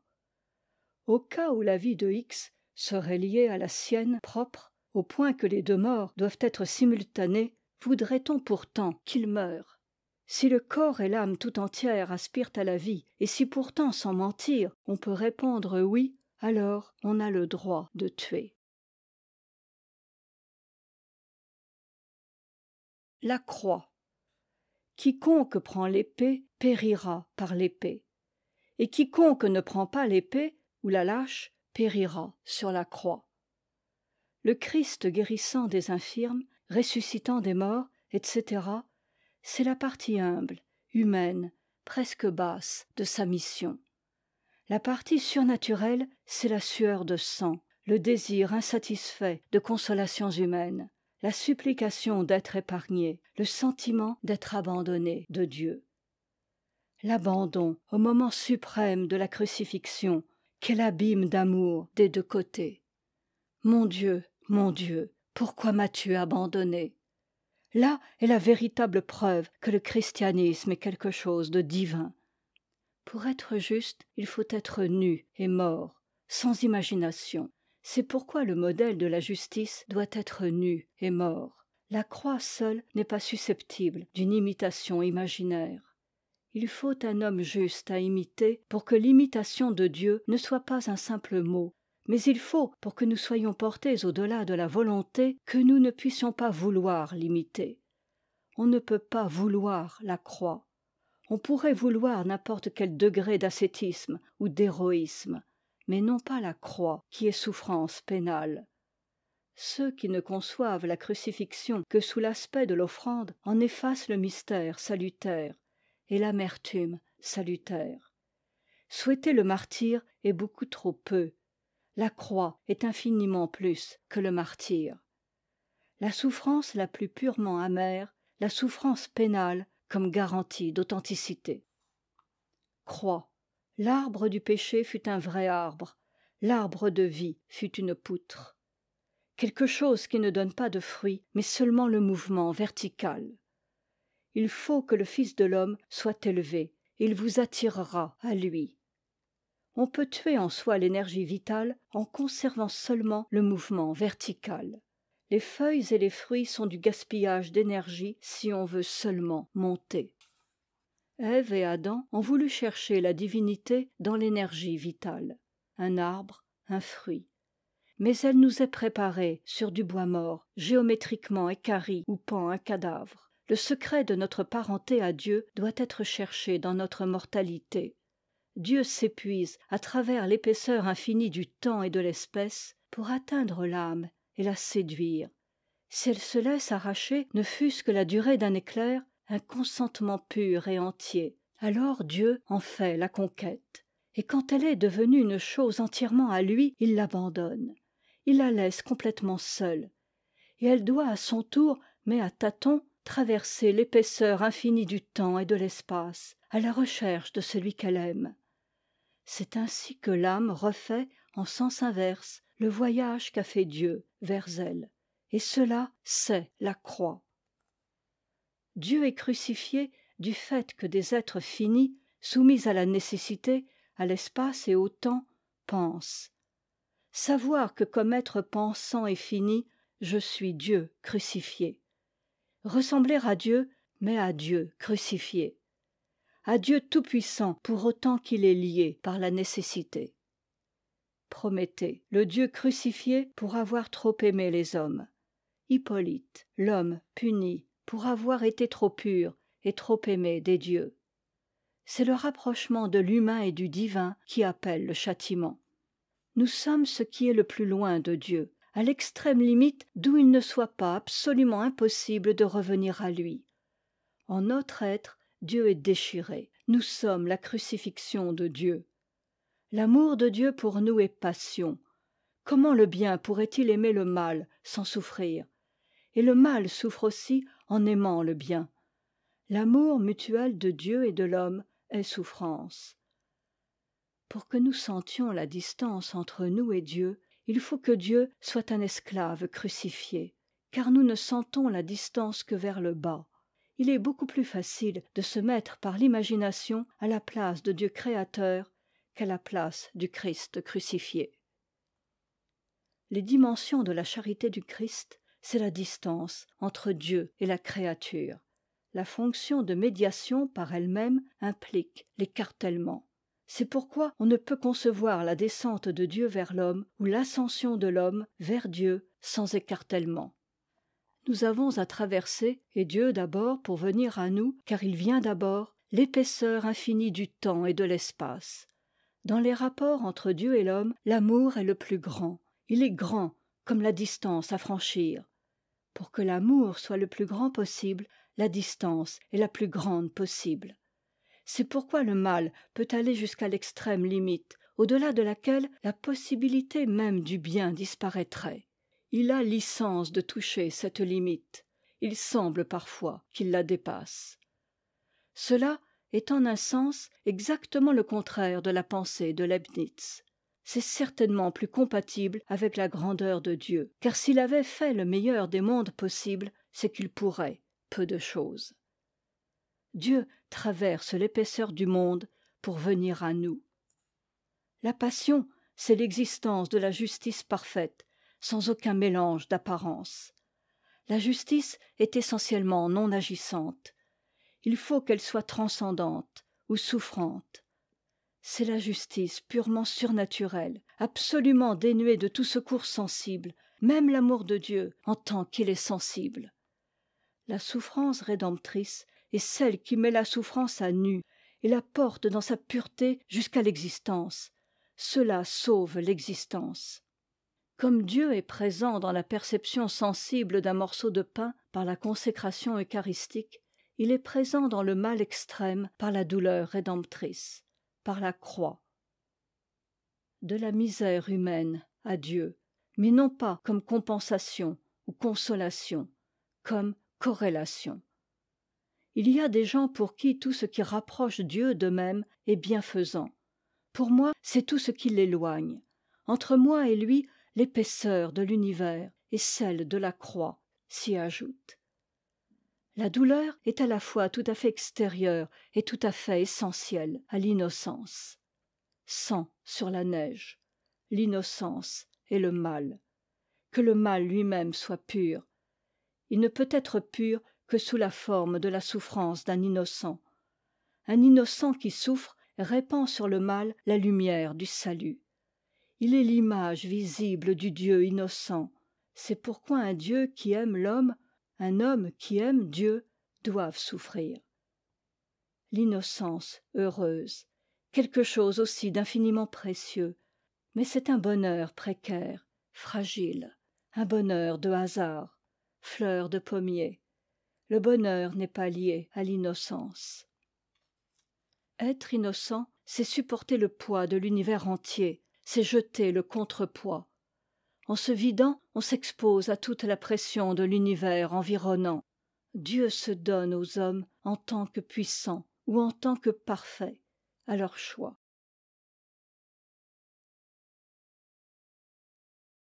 Balance et levier.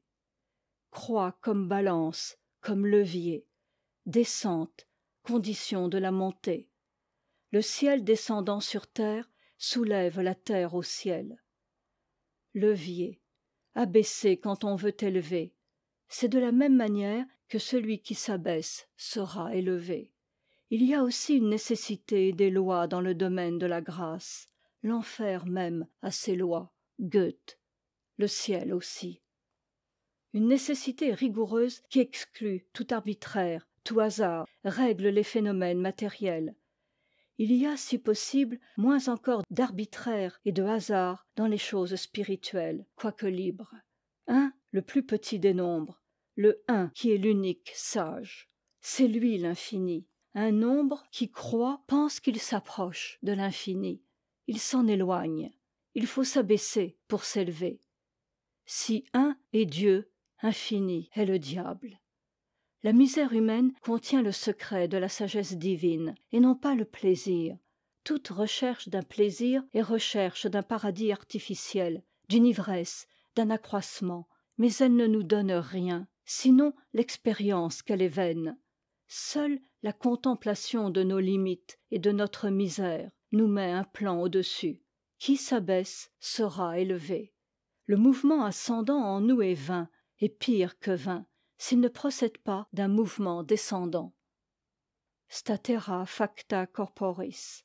C'est le corps crucifié qui est une balance juste, le corps réduit à son point dans le temps et l'espace. Ne pas juger. À la manière du Père des cieux qui ne juge pas, par lui les êtres se jugent. Laissez venir à soi tous les êtres et qu'ils se jugent eux-mêmes. Être une balance. On ne sera pas jugé alors étant devenu une image du véritable juge qui ne juge pas. Quand l'univers pèse tout entier sur nous, il n'y a pas d'autre contrepoids possible que Dieu lui-même, le vrai Dieu, car les faux dieux n'y peuvent rien, même sous le nom du vrai. Le mal est infini au sens de l'indéterminé, matière, espace, temps. Sur ce genre d'infini, seul le véritable infini l'emporte. C'est pourquoi la croix est une balance où un corps frêle et léger, mais qui était Dieu, a soulevé le poids du monde entier. Donne-moi un point d'appui et je soulèverai le monde. Ce point d'appui est la croix. Il ne peut y en avoir d'autre. Il faut qu'il soit à l'intersection du monde et de ce qui n'est pas le monde. La croix est cette intersection.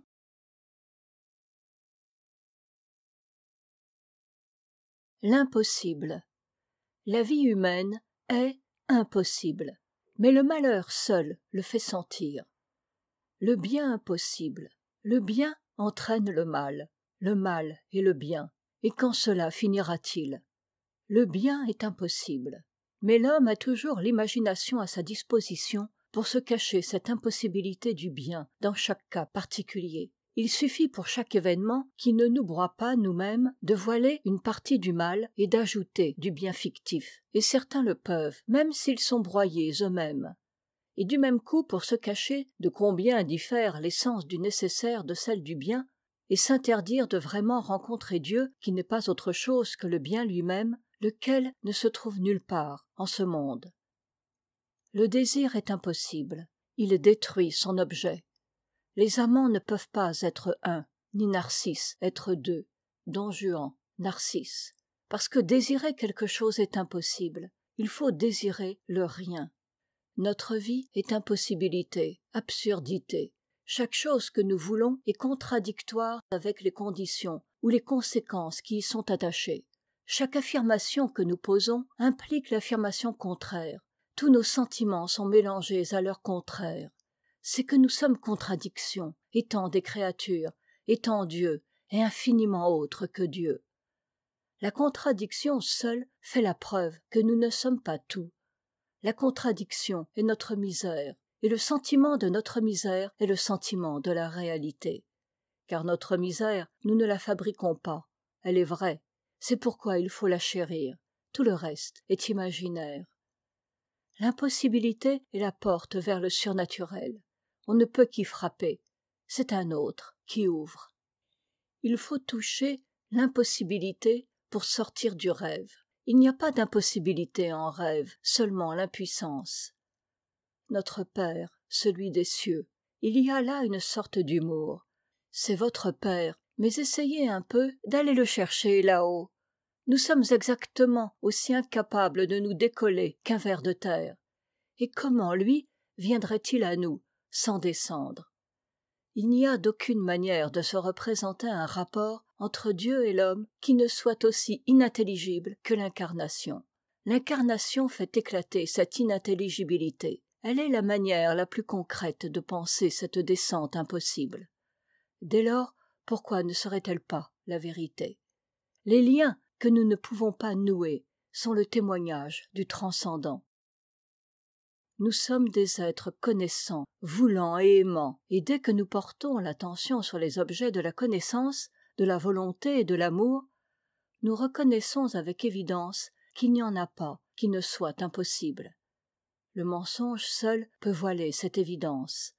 La conscience de cette impossibilité nous force à désirer continuellement saisir l'insaisissable, à travers tout ce que nous désirons, connaissons et voulons.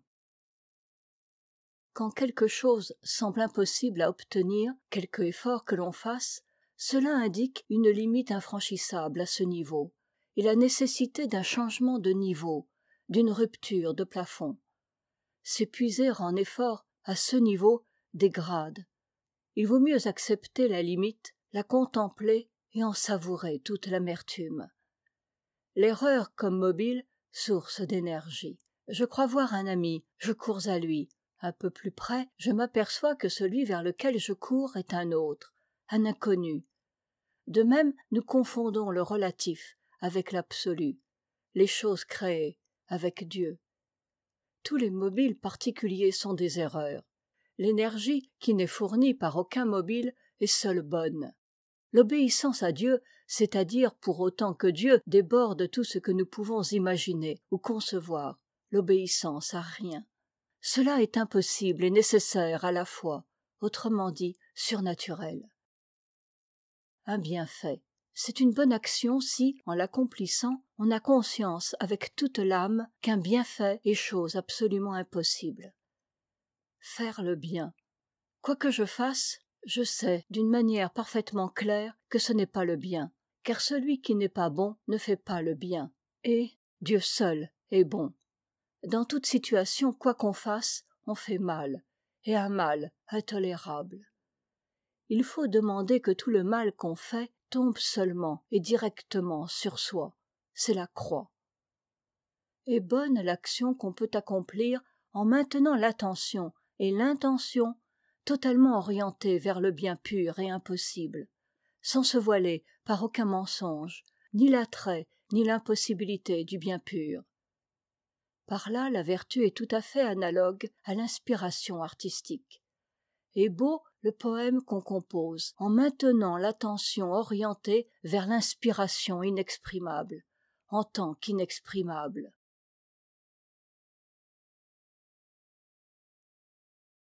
Contradiction. Les contradictions auxquelles l'esprit se heurte, seule réalité, critérium du réel.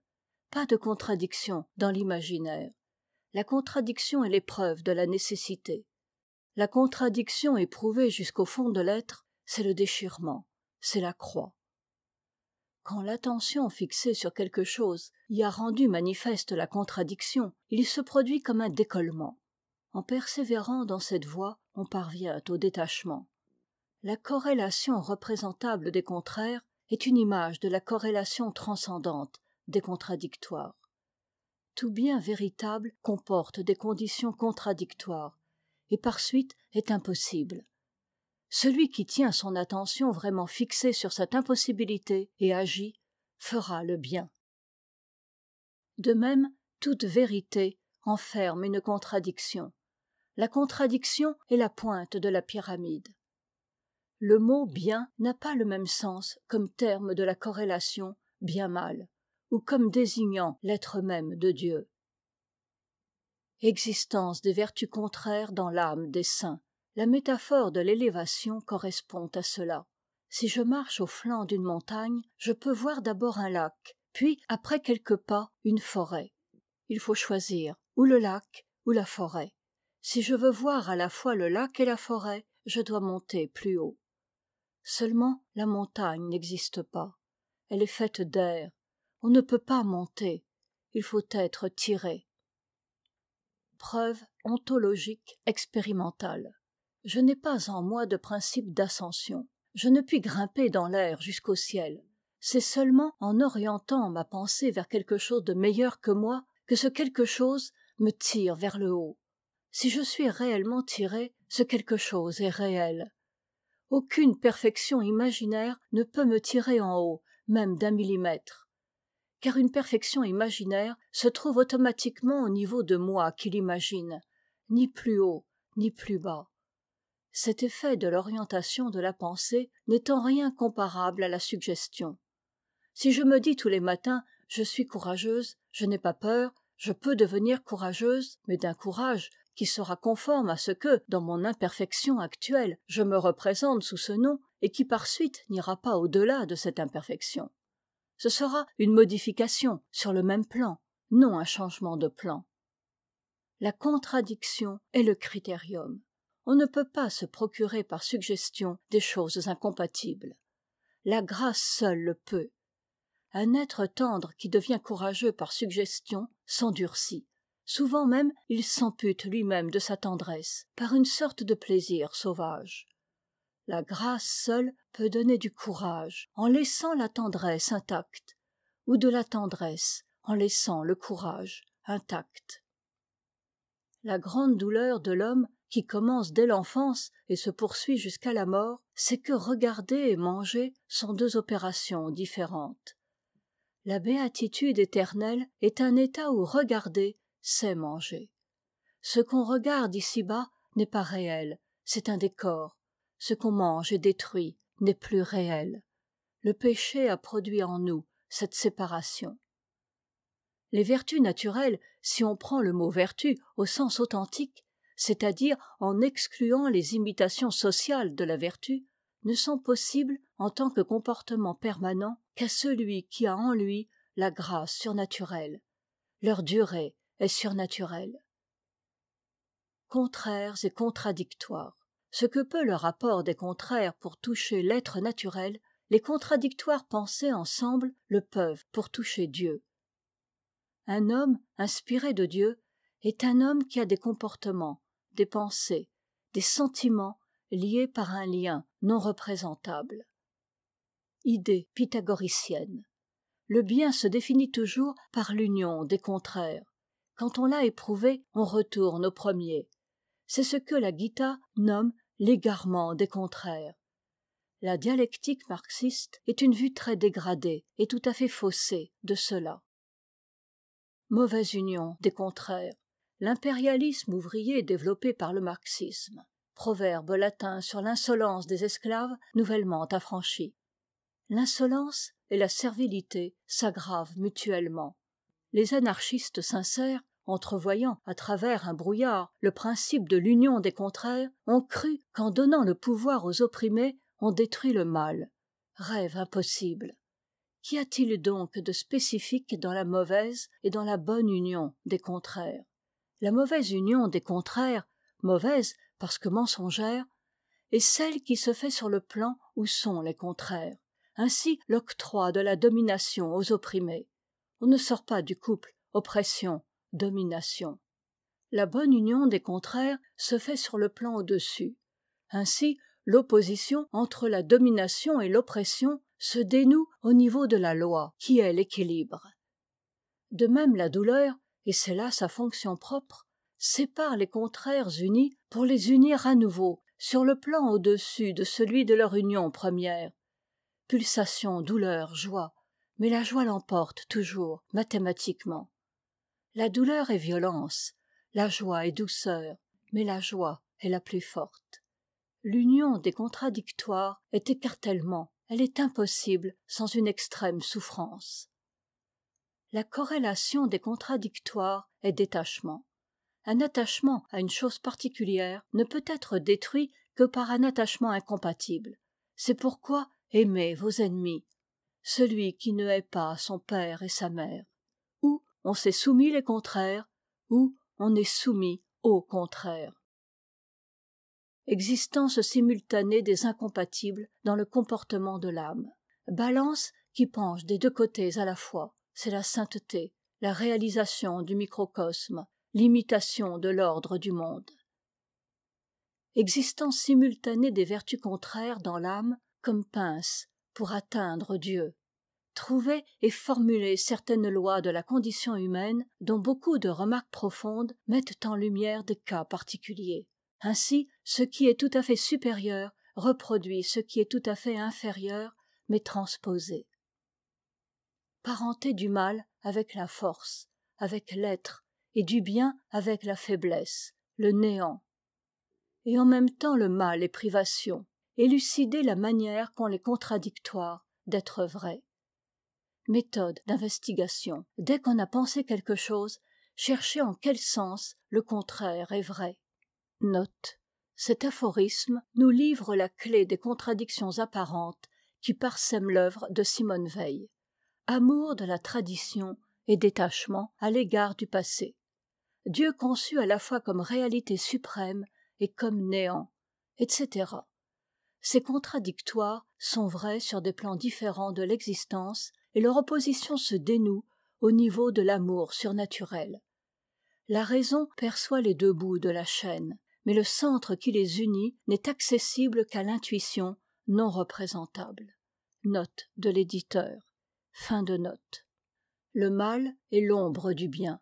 Tout bien réel, pourvu de solidité et d'épaisseur, projette du mal. Seul le bien imaginaire n'en projette pas. Tout bien étant attaché à un mal, si on désire le bien et si on ne veut pas répandre autour de soi le mal correspondant, on est obligé, puisqu'on ne peut pas éviter ce mal, de le concentrer sur soi. Ainsi le désir du bien tout à fait pur implique l'acceptation pour soi du dernier degré de malheur. Si on désire seulement le bien, on est en opposition avec la loi qui lie le bien réel au mal, comme l'objet éclairé à l'ombre. Et étant en opposition avec la loi universelle du monde, il est inévitable qu'on tombe dans le malheur. Le mystère de la croix du Christ réside dans une contradiction, car c'est à la fois une offrande consentie et un châtiment qu'il a subi bien malgré lui. Si on n'y voyait que l'offrande, on pourrait en vouloir autant pour soi. Mais on ne peut pas vouloir un châtiment subi malgré soi.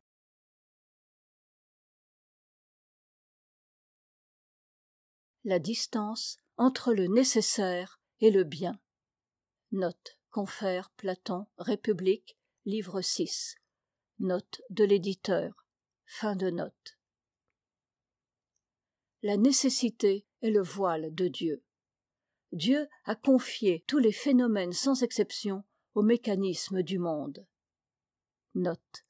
Il est significatif de constater que Simone Weil étend le déterminisme cartésien et spinoziste à tous les phénomènes naturels, y compris les faits psychologiques. La pesanteur pour elle n'est mise en échec que par la grâce. Elle méconnaît par là la marge d'indétermination et de gratuité que Dieu a laissée dans la nature, et qui permet l'insertion de la liberté et du miracle dans le monde.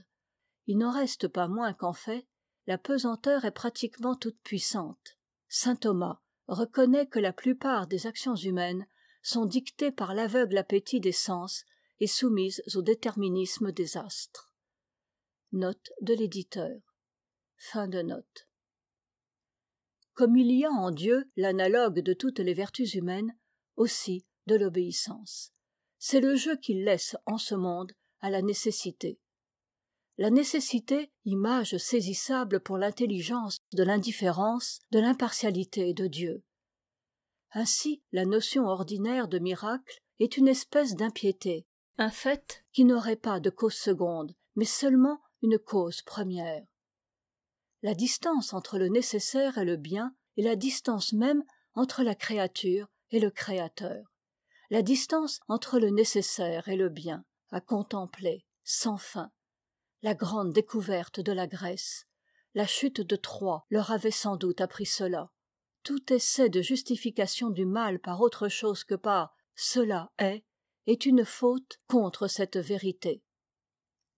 Nous n'aspirons qu'à rejeter l'intolérable fardeau du couple, bien, mal, fardeau assumé par Adam et Ève. Pour cela, il faut ou confondre l'essence du nécessaire et celle du bien, ou sortir de ce monde. Pour purifier le mal, il n'y a que Dieu ou la bête sociale. La pureté purifie le mal, la force aussi, tout autrement. À qui peut tout, tout est permis. Qui sert un tout-puissant peut tout en lui. La force délivre du couple des contraires, bien, mal. Elle délivre qui l'exerce, mais même aussi qui l'a subi. Un maître a toute licence, un esclave aussi. L'épée, à la poignée et à la pointe, délivre de l'obligation qui est le poids intolérable. La grâce en délivre aussi, mais on n'y va que par l'obligation. On n'échappe à la limite qu'en montant vers l'unité ou en descendant vers l'illimité. La limite est le témoignage que Dieu nous aime. L'attente de la fin prochaine du monde a modelé le comportement de l'Église primitive. Cette croyance produisait en eux l'oubli de la distance immense qui sépare le nécessaire du bien. L'absence de Dieu est le plus merveilleux témoignage du parfait amour, et c'est pourquoi la pure nécessité, la nécessité manifestement différente du bien, est si belle. L'illimité est l'épreuve de l'un, le temps de l'éternel, le possible du nécessaire, la variation de l'invariant. La valeur d'une science, d'une œuvre d'art, d'une morale ou d'une âme se mesure à son degré de résistance à cette épreuve.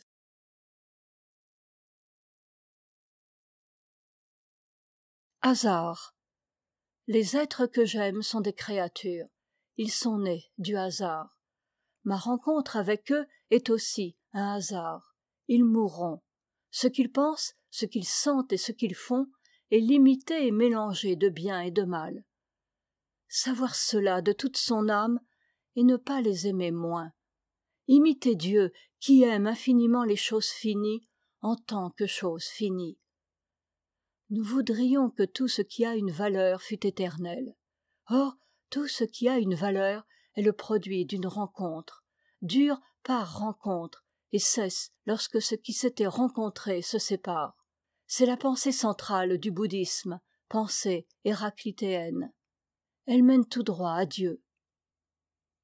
La méditation sur le hasard qui a fait rencontrer mon père et ma mère est plus salutaire encore que celle de la mort. Y a-t-il une chose en moi qui n'ait pas son origine dans cette rencontre? Dieu seul. Et encore ma pensée de Dieu a son origine dans cette rencontre. Étoiles et arbres fruitiers en fleurs, la permanence complète et l'extrême fragilité donnent également le sentiment de l'éternité. Les théories sur le progrès, sur le génie qui perce toujours, procèdent de ce qu'il est intolérable de se représenter ce qu'il y a de plus précieux dans le monde livré au hasard. C'est parce que cela est intolérable que cela doit être contemplé. La création, c'est cela même. Le seul bien qui ne soit pas sujet au hasard est celui qui est hors du monde. La vulnérabilité des choses précieuses est belle parce que la vulnérabilité est une marque d'existence. Destruction de Troie, chute de pétales d'arbres fruitiers en fleurs, savoir que le plus précieux n'est pas enraciné dans l'existence. Cela est beau. Pourquoi? Projette l'âme hors du temps. La femme qui souhaite un enfant blanc comme la neige, rouge comme le sang, l'obtient, mais elle meurt, et l'enfant est livré à une belle-mère. Celui qu'il faut aimer est absent. Dieu ne peut être présent dans la création que sous la forme de l'absence. Le mal est l'innocence de Dieu. Il faut placer Dieu à une distance infinie pour le concevoir innocent du mal. Réciproquement, le mal indique qu'il faut placer Dieu à une distance infinie. Ce monde, en tant que tout à fait vide de Dieu, est Dieu lui-même. C'est pourquoi toute consolation dans le malheur éloigne de l'amour et de la vérité. C'est là le mystère des mystères. Quand on le touche, on est en sécurité. Dans l'Orient désert, il faut être dans un désert, car celui qu'il faut aimer est absent. Celui qui met sa vie dans sa foi en Dieu peut perdre sa foi. Mais celui qui met sa vie en Dieu lui-même, celui-là ne la perdra jamais.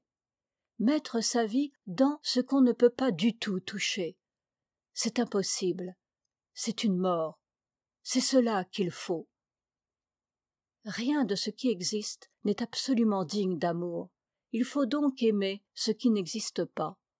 Mais cet objet d'amour qui n'existe pas n'est pas une fiction, car nos fictions ne peuvent être plus dignes d'amour que nous-mêmes qui ne le sommes pas. Consentement au bien, non pas à aucun bien saisissable, représentable, mais consentement inconditionné au bien absolu. En consentant à ce que nous nous représentons comme étant le bien, nous consentons à un mélange de bien et de mal, et ce consentement produit du bien et du mal. la proportion de bien et de mal en nous ne change pas. Au contraire, le consentement inconditionné au bien, que nous ne pouvons pas et ne pourrons jamais nous représenter, ce consentement est du bien pur et ne produit que du bien, et il suffit qu'il dure pour qu'en fin de compte l'âme tout entière ne soit que bien. La foi, quand il s'agit d'une interprétation surnaturelle du naturel, est une conjecture par analogie, basée sur des expériences surnaturelles.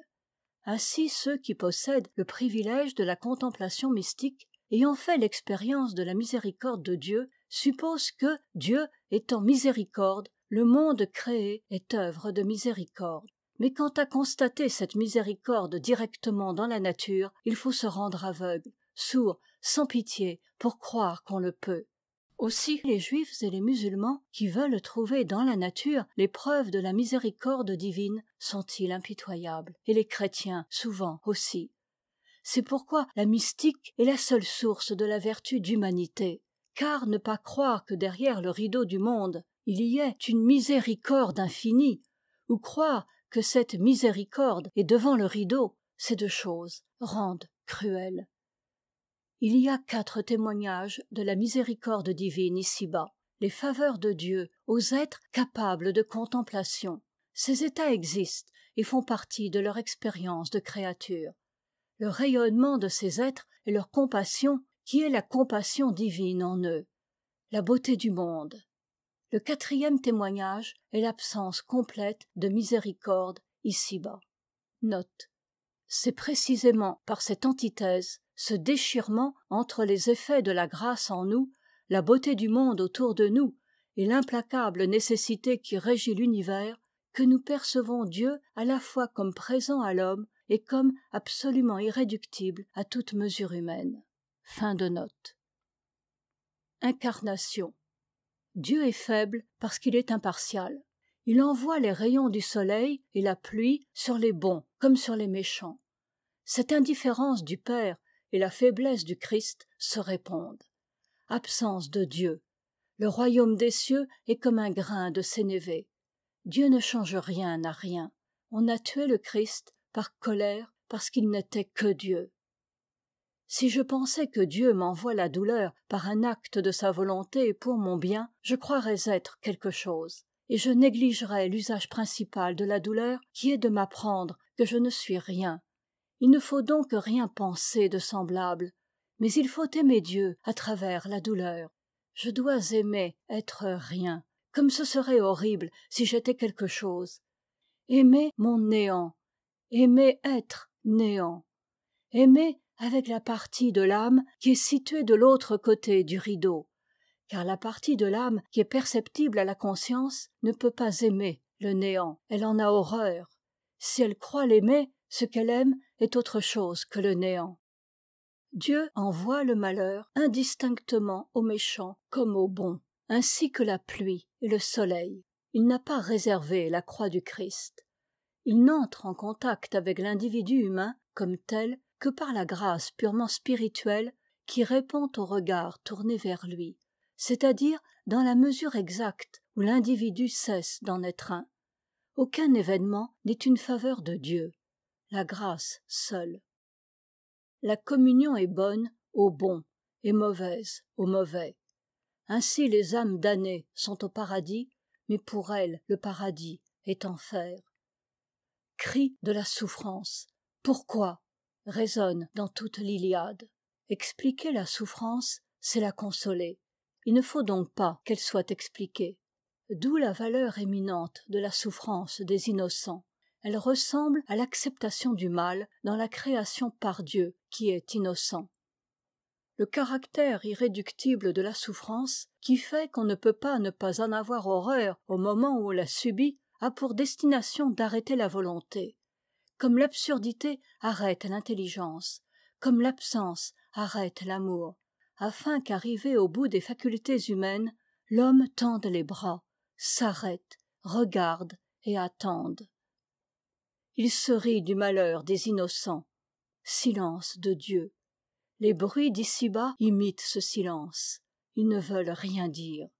C'est quand nous avons besoin, jusqu'au fond des entrailles, d'un bruit qui veuille dire quelque chose, quand nous crions pour obtenir une réponse et qu'elle ne nous est pas accordée, c'est là que nous touchons le silence de Dieu. D'habitude, notre imagination met des mots dans les bruits, comme on joue paresseusement à voir des formes dans les fumées. Mais quand nous sommes trop épuisés, quand nous n'avons plus le courage de jouer, alors il nous faut de vrais mots. Nous crions pour en avoir, le cri nous déchire les entrailles. Nous n'obtenons que le silence. Après avoir passé par là, les uns se mettent à se parler à eux-mêmes comme les fous.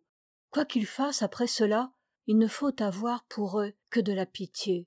Les autres, peu nombreux, donnent tout leur cœur au silence.